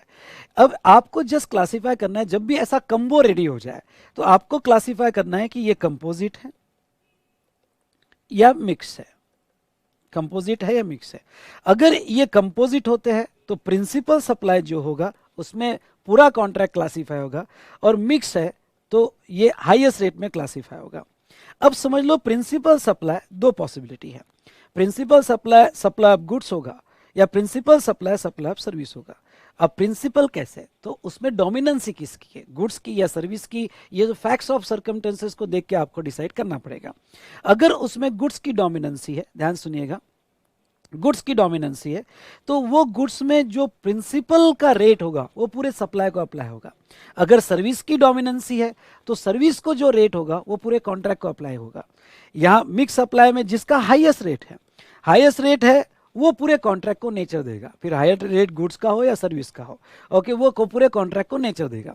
ये कंपोजिट और मिक्स सप्लाई दो बातों के लिए हमारे लिए बहुत जरूरी है। एक, ये सेक्शन 8 के प्रिंसिपल, एक तो हमारा नेचर ऑफ कॉन्ट्रैक्ट क्या है, गुड्स का है सर्विस का है। अगर गुड्स का है तो कौन सा प्रिंसिपल है, सर्विस का है तो क्या, और दूसरा रेट के लिए, और रेट के लिए जरूरी है। बाकी तो नेचर एक बार फिक्स हो गया तो time of supply, place of supply सब उसके हिसाब से फिक्स होगा। जैसे अब वो यहाँ पे क्या कहते हैं, कंपोजिट सप्लाई यानी क्या और मिक्स सप्लाई यानी क्या, इसकी डेफिनेशन हम देख लेते हैं। कंपोजिट सप्लाई की डेफिनेशन उन्होंने दी है, एग्जाम्पल भी मैं लूंगा। कंपोजिट सप्लाई की डेफिनेशन ये दी है, okay, means a taxable supply. सबसे पहली कंडीशन ये है कि कंपोजिट सप्लाई जब होगा गुड्स प्लस गुड्स का, सर्विस प्लस सर्विस का, ओके, गुड्स प्लस गुड्स का या सर्विस प्लस सर्विस का या गुड्स प्लस सर्विस का, जो भी कंपोजिट सप्लाई हुआ है वो सभी जो भी एलिमेंट हो गए वो सब टैक्सेबल होने चाहिए। मतलब एग्जांपल के तौर पे आपका गुड्स प्लस गुड्स, तो दोनों टैक्सेबल होने चाहिए। ओके, टैक्सेबल सप्लाई मतलब क्या, उसके ऊपर जीएसटी की लेवी होना चाहिए, फिर एग्जाम क्यों ना हो, नील रेट क्यों ना हो, पर लेवी है। नॉन टैक्सेबल मतलब क्या, out of the scope of GST, जैसे पेट्रोलियम प्रोडक्ट या फिर अल्कोहल वगैरह, वो नॉन टैक्सेबल सप्लाई हुए। हाँ, टैक्सेबल सप्लाई उसके ऊपर रेट हो या एग्जाम हो, पर टैक्सेबल होने चाहिए। तो कंपोजिट सप्लाई का प्रिंसिपल अप्लाई करने के पहले उसमें जितने भी एलिमेंट कंपोजिट हुए हैं वो दोनों टैक्सेबल होने चाहिए। तो इसमें to or more taxable supply of goods या सर्विसेज और बोथ बाय कॉम्बिनेशन दे रहा हूं विच आर नेचुरली बंडल्ड। हाँ, ये बड़ा इंपॉर्टेंट पॉइंट है कि जो बंडल बना है वो नेचुरली होना चाहिए and supplies in conjunction with each other in ordinary course of trade, one of which is principal supply. चार बातें बहुत जरूरी है। सबसे पहले तो जितने भी उसमें कम्बो बने हैं सब टैक्सेबल होने चाहिए। दूसरा, वो नेचुरली बंडल्ड होना चाहिए। तीसरा, वो एक में के साथ सप्लाई होना चाहिए और उसमें क्लियरली आइडेंटिफाइबल होना चाहिए कि क्या प्रिंसिपल है, क्या प्रिंसिपल है, वो क्लियरली आइडेंटिफाई होना चाहिए। प्रिंसिपल सप्लाई ने क्या, प्रिंसिपल सप्लाई मतलब किसका प्रीडोमिनेंट एलिमेंट है, किसका प्रीडोमिनेंट रोल है, वो उसको प्रिंसिपल सप्लाई कहा जाएगा। अब जैसे एग्जांपल मैंने यहां लिया मोबाइल विथ चार्जर। हाँ, ये दो गुड्स का सप्लाई है, कम्बो है, दो गुड्स का सप्लाई। वैसे देखा जाए तो मोबाइल का रेट अलग है और जो चार्जर बनाता है वो रेट अलग है, पर ये जो कम्बो जो बना रहा है, ओके, ये दोनों टैक्सेबल है, दोनों नेचुरली बंडल्ड है इन ऑर्डिनरी कोर्स ऑफ बिजनेस। अभी तो नेचुरली बंडल्ड है, फ्यूचर में ऐसे चार्जर आ जाएंगे कि मोबाइल के पीछे ही आपका सोलर से चार्ज हो जाएगा, वो बात अलग है, पर अभी तो नेचुरली बंडल्ड है, एक के साथ सप्लाई होता है और इसमें क्या प्रिंसिपल है, क्या प्रीडोमिनेंट है, वो भी क्लियरली आइडेंटिफाइबल है। तो ये सप्लाई कंपोजिट सप्लाई माना जाएगा और पूरा का पूरा कॉन्ट्रैक्ट जो है ये किस में क्लासीफाई होगा, तो ये जो क्लासीफाई होगा मोबाइल में। अगर सर्विस प्लस सर्विस का कॉन्ट्रैक्ट लेता हूं, जैसे health care service, health care service में यहाँ पे पेशेंट का केयर करना और केयर करते वक्त फूड देना। अब देखो, आपने हॉस्पिटल में जो पेशेंट एडमिटेड है उसको आपने फूड दिया, तो उसको जो फूड दिया, तो सीबीआईसी का क्लैरिफिकेशन है इसके ऊपर कि एडमिटेड पेशेंट को फूड दिया, ये कंपोजिट सप्लाई है, हेल्थ केयर के साथ फूड दिया गया, तो ये सर्विस प्लस सर्विस का सप्लाई है। अब देखो, हेल्थ केयर सर्विस एग्जम्प्ट है, पर लेकिन उसको जो फूड दिया वो कैटरिंग सर्विस में आता है, वो एग्जाम नहीं है, पर ये कंपोजिट होने के वजह से, ये नेचुरली बंडल होने की वजह से ये पूरा कॉन्ट्रैक्ट जो प्रीडोमिनेंट है उसमें क्लासीफाई होगा, मतलब हेल्थ केयर सर्विस में क्लासीफाई होगा। और हेल्थ केयर सर्विस में अगर क्लासीफाई हो रहा है तो टोटल कॉन्ट्रैक्ट जो है, ध्यान से सुनिएगा, टोटल कॉन्ट्रैक्ट हेल्थ केयर में जाएगा और एग्जम्प्ट हो जाएगा, जो उसके रेट है उसको अप्लाई हो गए।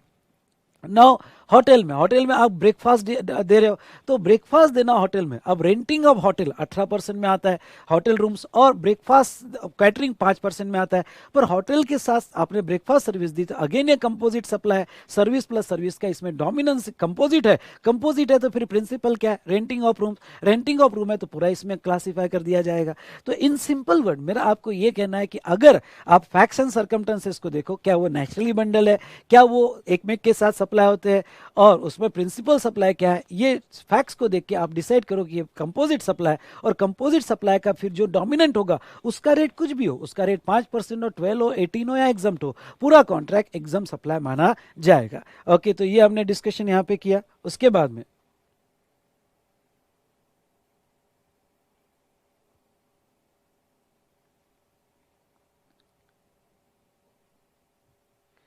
चलिए, अब नेक्स्ट हम देखेंगे प्रिंसिपल सप्लाई पर। अब ये एक और एग्जांपल है उन्होंने जो दिया है वो मैं लेना चाहूंगा कि आपने गुड्स सेल किया, उसके साथ साथ ट्रांसपोर्टेशन चार्जेस और इंश्योरेंस चार्जेस सेपरेटली लगाए। हाँ, मैं ये डिस्कशन आपके साथ लेना चाहूंगा कि सेल ऑफ गुड्स है, ध्यान से देखिएगा, सेल ऑफ गुड्स है, ओके, जो 1 लाख का बेचा, उसके साथ आपने पैकिंग चार्जेस लगाए 10,000 रुपए, ट्रांसपोर्टेशन चार्जेस लगाए, ओके, 5,000 रुपए, और इंश्योरेंस चार्जेस लगाए 5,000 रुपए, टोटल प्रोडक्ट हुआ 1,20,000 का। इवन दो ये गुड्स है, ये सर्विस है, लेकिन ये कंपोजिट सप्लाई माना जाएगा, नेचुरली बंडल माना जाएगा, और पूरा 1,20,000 सप्लाई ऑफ गुड्स में क्लासीफाई होगा, और रेट यहाँ पे गुड्स का लगेगा पूरे कॉन्ट्रैक्ट का, ये सेपरेटली क्लासीफाई नहीं होगा। ठीक है, तो ये जो है यहाँ पे एग्जाम्पल। दूसरा, वारंटी दिया टीवी के साथ, तो वो भी कंपोजिट सप्लाई माना जाएगा। हाँ, कंपोजिट सप्लाई है या नहीं है, ये आप कुछ फैक्टर को लेके डिसाइड कर सकते हो कि लार्ज नंबर ऑफ रिसिपिएंट उस किट को कैसा देखते हैं, मेजोरिटी ऑफ सप्लायर उस गुड्स को कैसा बेचते हैं, बंडल को कैसा बेचते हैं, ये भी आप नेचुरली बंडल है या नहीं है ये डिसाइड करने की यूज़ कर सकते हो। गुड्स के नेचर को भी आप देख सकते हो, जैसे मोबाइल के साथ चार्जर देना जरूरी है, गुड्स का नेचर ऐसा है। ओके, उसको एडवर्टाइज कैसे किया जा सकता है, ओके, वो एडवर्टाइज कैसे हो रही है, और अदर डिफरेंट एलिमेंट, ये सभी फैक्टर्स को आप डिसाइड कंसीडर करके ये डिसाइड कर सकते हो कि ये कंपोजिट सप्लाई या मिक्स सप्लाई, ये सभी फैक्टर को आप यहाँ देख सकते हो। तो चलिए, ये कंपोजिट सप्लाई का डिस्कशन मैंने यहाँ पे लिया। नेक्स्ट आते हैं बेटा मिक्स सप्लाई पे। Mix supply as per section 274। अब मिक्स सप्लाई ने two or more individual supply, ये इंडिविजुअल सप्लाईज, ये वर्ड बहुत सारी बातें बताता है। ये क्या कहता है, ये कहता है कि यहाँ पे to or more individual supplies है, ध्यान से सुनिएगा, to or more individual supplies है, मतलब क्या, मतलब वो गुड्स इंडिविजुअल बेचे जा सकते हैं, इंडिविजुअल बेचे जा सकते हैं, पर आपने जबरदस्ती कंबाइन किए यार। ओके, तो इंडिविजुअल सप्लाई, फिर वो टैक्सेबल हो या नॉन टैक्सेबल हो, पर दो ओके यहाँ पे अलग अलग बेचे जा सकते हैं गुड्स और सर्विस एंड कॉम्बिनेशन दे रहा हूं, made in conjunction with each other, आपने उसको साथ में लाया, okay, by taxable person for a single price, आपने अपने बिजनेस पॉलिसी में सिंगल प्राइस में साथ में लाया। Where such supply does not constitute composite supply, जो कंपोजिट नहीं है, नेचुरली बंडल नहीं है, पर आपने जबरदस्ती जो इंडिविजुअल बेचे जा सकते हैं उसको साथ में लाया, तो उसे मिक्स सप्लाई कहा जाएगा। जैसे ये किट यहाँ पे दिया गया है, ये किट में बेटा परफ्यूम है, मिठाई है, स्वीट्स है, शैम्पू है, और ये दिवाली गिफ्ट किट बनाया गया। अब इसमें जो है ये इंडिविजुअल गुड्स बेचे जाते हैं, पर आपको एक जस्ट दिवाली गिफ्ट हैम्पर बनाना है तो आपने बनाया अलग अलग गुड्स लेके।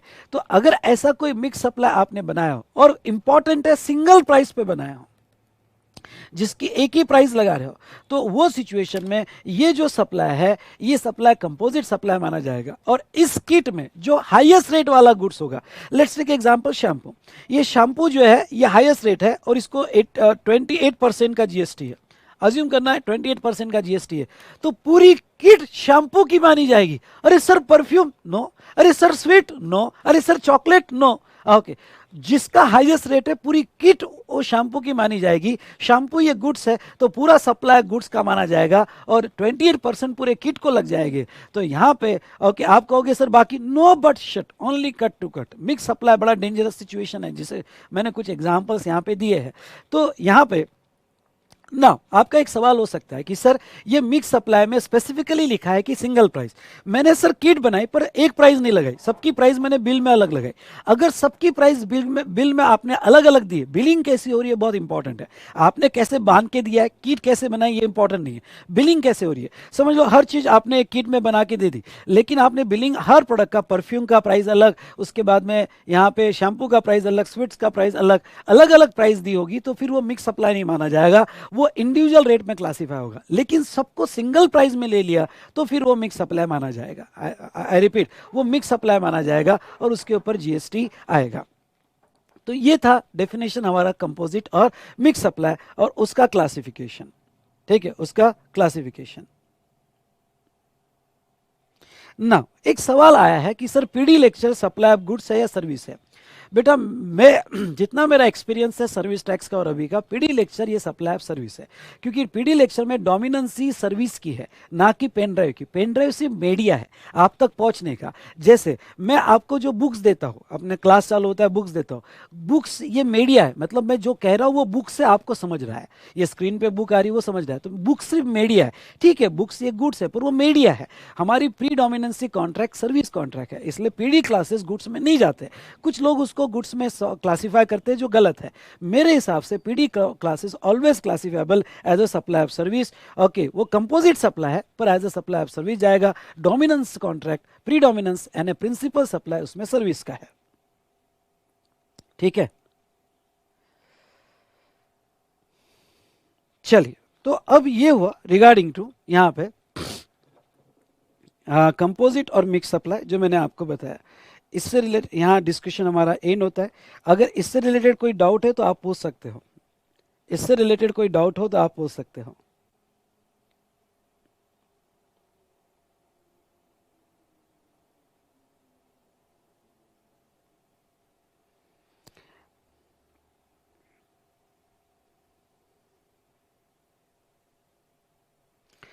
ऑडियो रिवीजन बेटा आज से चालू करूँगा या कल से चालू करूँगा ऑडियो रिवीजन?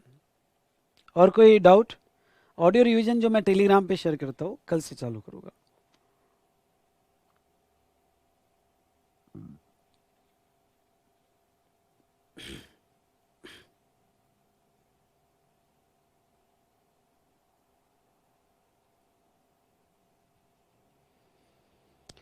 चलिए, तो कोई डाउट नहीं है?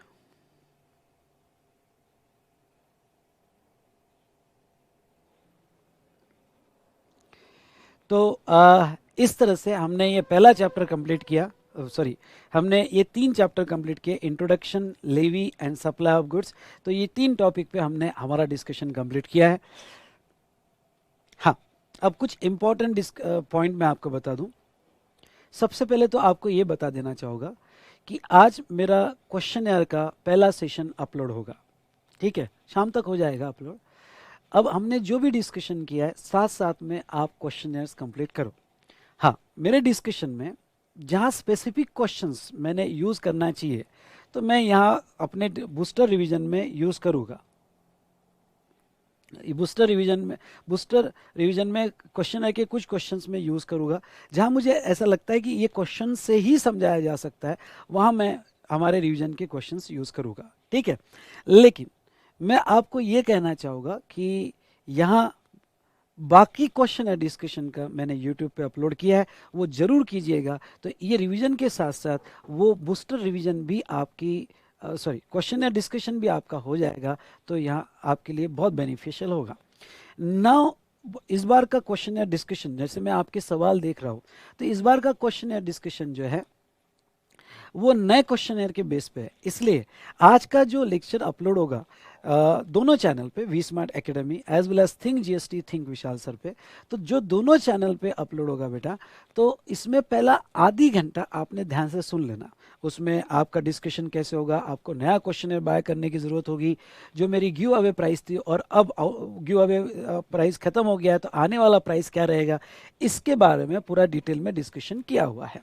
एमसीक्यू का पीडीएफ का लिंक जो है मैं आपको ग्रुप में भी डाल दूंगा। आपने सबसे पहले तो आपको कह दूं कि आप ये टेलीग्राम ग्रुप ज्वाइन कर लीजिए। ये टेलीग्राम ग्रुप जो है, जो डिस्क्रिप्शन कॉलम में दिया है, स्पेशली हमारे ये बूस्टर बैच का टेलीग्राम ग्रुप है, इसको ज्वाइन कर लीजिएगा बेटा। इसको ज्वाइन करने के बाद सारी अपडेट्स उसमें आपको दे दी जाएगी। इवन दो एमसीक्यू बुक की लिंक भी आपको उसमें प्रोवाइड कर दी जाएगी। ओके, जो ग्रेजुअली उसमें एक एक चैप्टर अपलोड किया जा रहा है, तो उसमें आपको प्रोवाइड कर दिया जाएगा। दूसरी बात आपको ये कह दूं, ठीक है, तो ये रहा रिगार्डिंग टू हमारा क्वेश्चन है। एज वेल एज आप मुझे इंस्टाग्राम पे ज्वाइन कर सकते हो, पर फिर से कहता हूँ सोशल मीडिया कम से कम यूज़ करो, और टारगेट है आपका पढ़ाई करना। लेकिन अगर आप सोशल मीडिया दिन में कुछ 5-10 मिनट यूज़ करते हो तो आप इंस्टाग्राम पे वी स्मार्ट एकेडमी को ज्वाइन कर सकते हो। और पर्सनल मेरा इंस्टाग्राम, कभी कभी मैं उसके ऊपर ऐसे ही रिवीजन करने, आपके डाउट सॉल्व करने आ जाता हो, या कभी कभी अपना पर्सनल टाइम पास भी चलता है, तो आप मुझे इंस्टाग्राम पे भी कनेक्ट हो सकते हो, जिसके लिए आप सर्च कर सकते हो CA_विशाल_भट्टड़। ओके, CA_विशाल_भट्टड़। ओके, तो आप उस पर मुझे कनेक्ट कर सकते हो। जो मेरा पर्सनल इंस्टाग्राम है, as well as V smart academy के इंस्टाग्राम चैनल पे भी आप कनेक्ट हो सकते हो दोस्तों। चलिए, आई होप आपको क्वेश्चनर से रिलेटेड यहाँ पे समझ गया होगा जो मैंने यहाँ एक्सप्लेन किया। प्लस मैं आपको ये कहना चाहूँगा कि जिसने भी एडमिशन ली है बूस्टर क्लास में, उनके लॉगिन में लेफ्ट साइड में जो ऑर्डर स्टेटस आता है, उसमें जाके कोर्स कंटेंट में उनको जो है, जिन्होंने पीडीएफ कॉपी लिया है उनको पीडीएफ कॉपी वहाँ कोर्स कंटेंट में मिल जाएगी, उनकी लॉगिन में कोर्स कंटेंट में मिल जाएगी। और जिसने फिजिकल कॉपी लिया है बेटा, तो फिजिकल कॉपी जो है वो डिस्पैच चालू हो गया है, आपको 2-3 दिन में मिल जाएगा। तब तक का सपोर्ट जो उसकी पीडीएफ है, तो मैंने टेलीग्राम चैनल में पहले 4 चैप्टर यानी नेक्स्ट लेक्चर का मैंने भी पीडीएफ उसमें दे दिया है। तो हम नेक्स्ट लेक्चर में आरसीएम और कंपोजिशन लेवी डिस्कस करेंगे, जिसका पीडीएफ मैंने टेलीग्राम चैनल में डाल दिया गया है, तो आप वो रेफर कर सकते हो जब तक आपके पास फिजिकल कॉपी नहीं आती है। टेलीग्राम में और एक लिंक अपडेट कर दूंगा, वो है एमसीक्यू बुक की, तो वो भी आप उसमें से रेफर कर सकते हो दोस्तों। नाउ नेक्स्ट इंपॉर्टेंट पॉइंट मैं आपको ये कहना चाहूंगा कि आप ये बूस्टर रिवीजन जो है, ये मेरे साथ ये नया बूस्टर रिवीजन कंप्लीट करो बेटा, बहुत फ़ायदा होगा। ओके, यहाँ पे पुराना बूस्टर रिवीजन मैंने 1.5 साल पहले रिकॉर्ड किया था, जिसमें मैंने अपडेट करके लास्ट अटेम्प्ट में दिया था। लेकिन ये नए बूस्टर रिवीजन में बहुत सारे नए एग्जाम्पल्स, नए सर्कुलर, और एक हमारा लाइव स्ट्रीमिंग में बैच होगा, तो उसकी एनर्जी हमारी जो है यस कनेक्ट होते रहेगी और सब्जेक्ट में मज़ा आते रहेगा। इसलिए मैं आपको कहूँगा कि ये नया बूस्टर आप बाय करो तो आपके लिए ज़्यादा अच्छा है। नेक्स्ट यहाँ पे मैं ये भी कहना चाहूँगा आपको कि यस 3 लेक्चर के बाद हमारे जो लेक्चर लाइव स्ट्रीमिंग में होंगे वो हमारे इंक्रिप्शन सॉफ्टवेयर में होंगे, जिसका वीडियो मैं आपको हमारे 3 लेक्चर के बाद होने के बाद एक सेपरेटली रिकॉर्ड करके चैनल में भी डाल दूंगा, जो हमारे यूट्यूब चैनल है, as well as Telegram link भी, टेलीग्राम में भी वो आपको शेयर कर दूंगा दोस्तों, ठीक है। हाँ, रिवीजन तो होगा ना बेटा, ये तो बूस्टर रिवीजन ही चालू है, पर ये आपको बाय करना पड़ेगा। क्वेश्चनर क्लासेस के 7 to 8 सेशन रहेंगे, मैक्स टू मैक्स 9, ठीक है।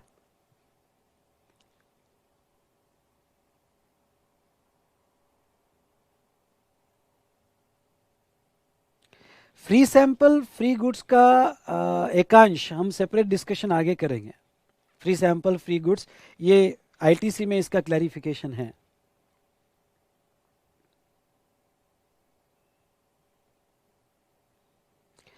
इंटर के लिए रिवीजन जो है वो रिवीजन नेक्स्ट मंथ में आएगा, ये फाइनल का रिवीजन होने के बाद। ओनली कस्टम बुक अवेलेबल नहीं है अभी फॉर सेल। बूस्टर बुक की सेल अवेलेबल होगी वो अगले महीने के 20 तारीख के बाद, लेकिन चेतना में ये कहूँगा कोई ज़्यादा डिफरेंस नहीं होगा, ज़्यादा ज़्यादा 700-800 रुपये का डिफरेंस होगा। तो मैं आपको कहूँगा लेक्चर के साथ ले लो तो ज़्यादा बेटर है आपको। ओके, 700-800 रुपीज़ के लिए आप इतना क्यों सोचते हो, बुक सेल और लेक्चर।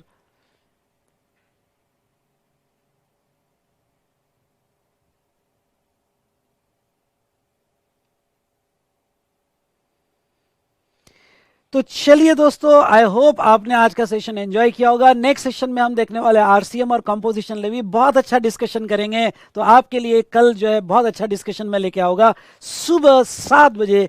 तो 7 से 10:45, आज मैं जल्दी छोड़ रहा हूँ, लेकिन 7 to 10:45 हम हमारा डिस्कशन कंटिन्यू करेंगे और पूरा रिवीजन हम यहाँ पे करेंगे। आप रियली इस रिवीजन को एंजॉय करेंगे, तो पूरे एनर्जी के साथ हम कल सुबह मिलते हैं 7 बजे, ठीक है। कल का लेक्चर यूट्यूब पे ही रहेगा।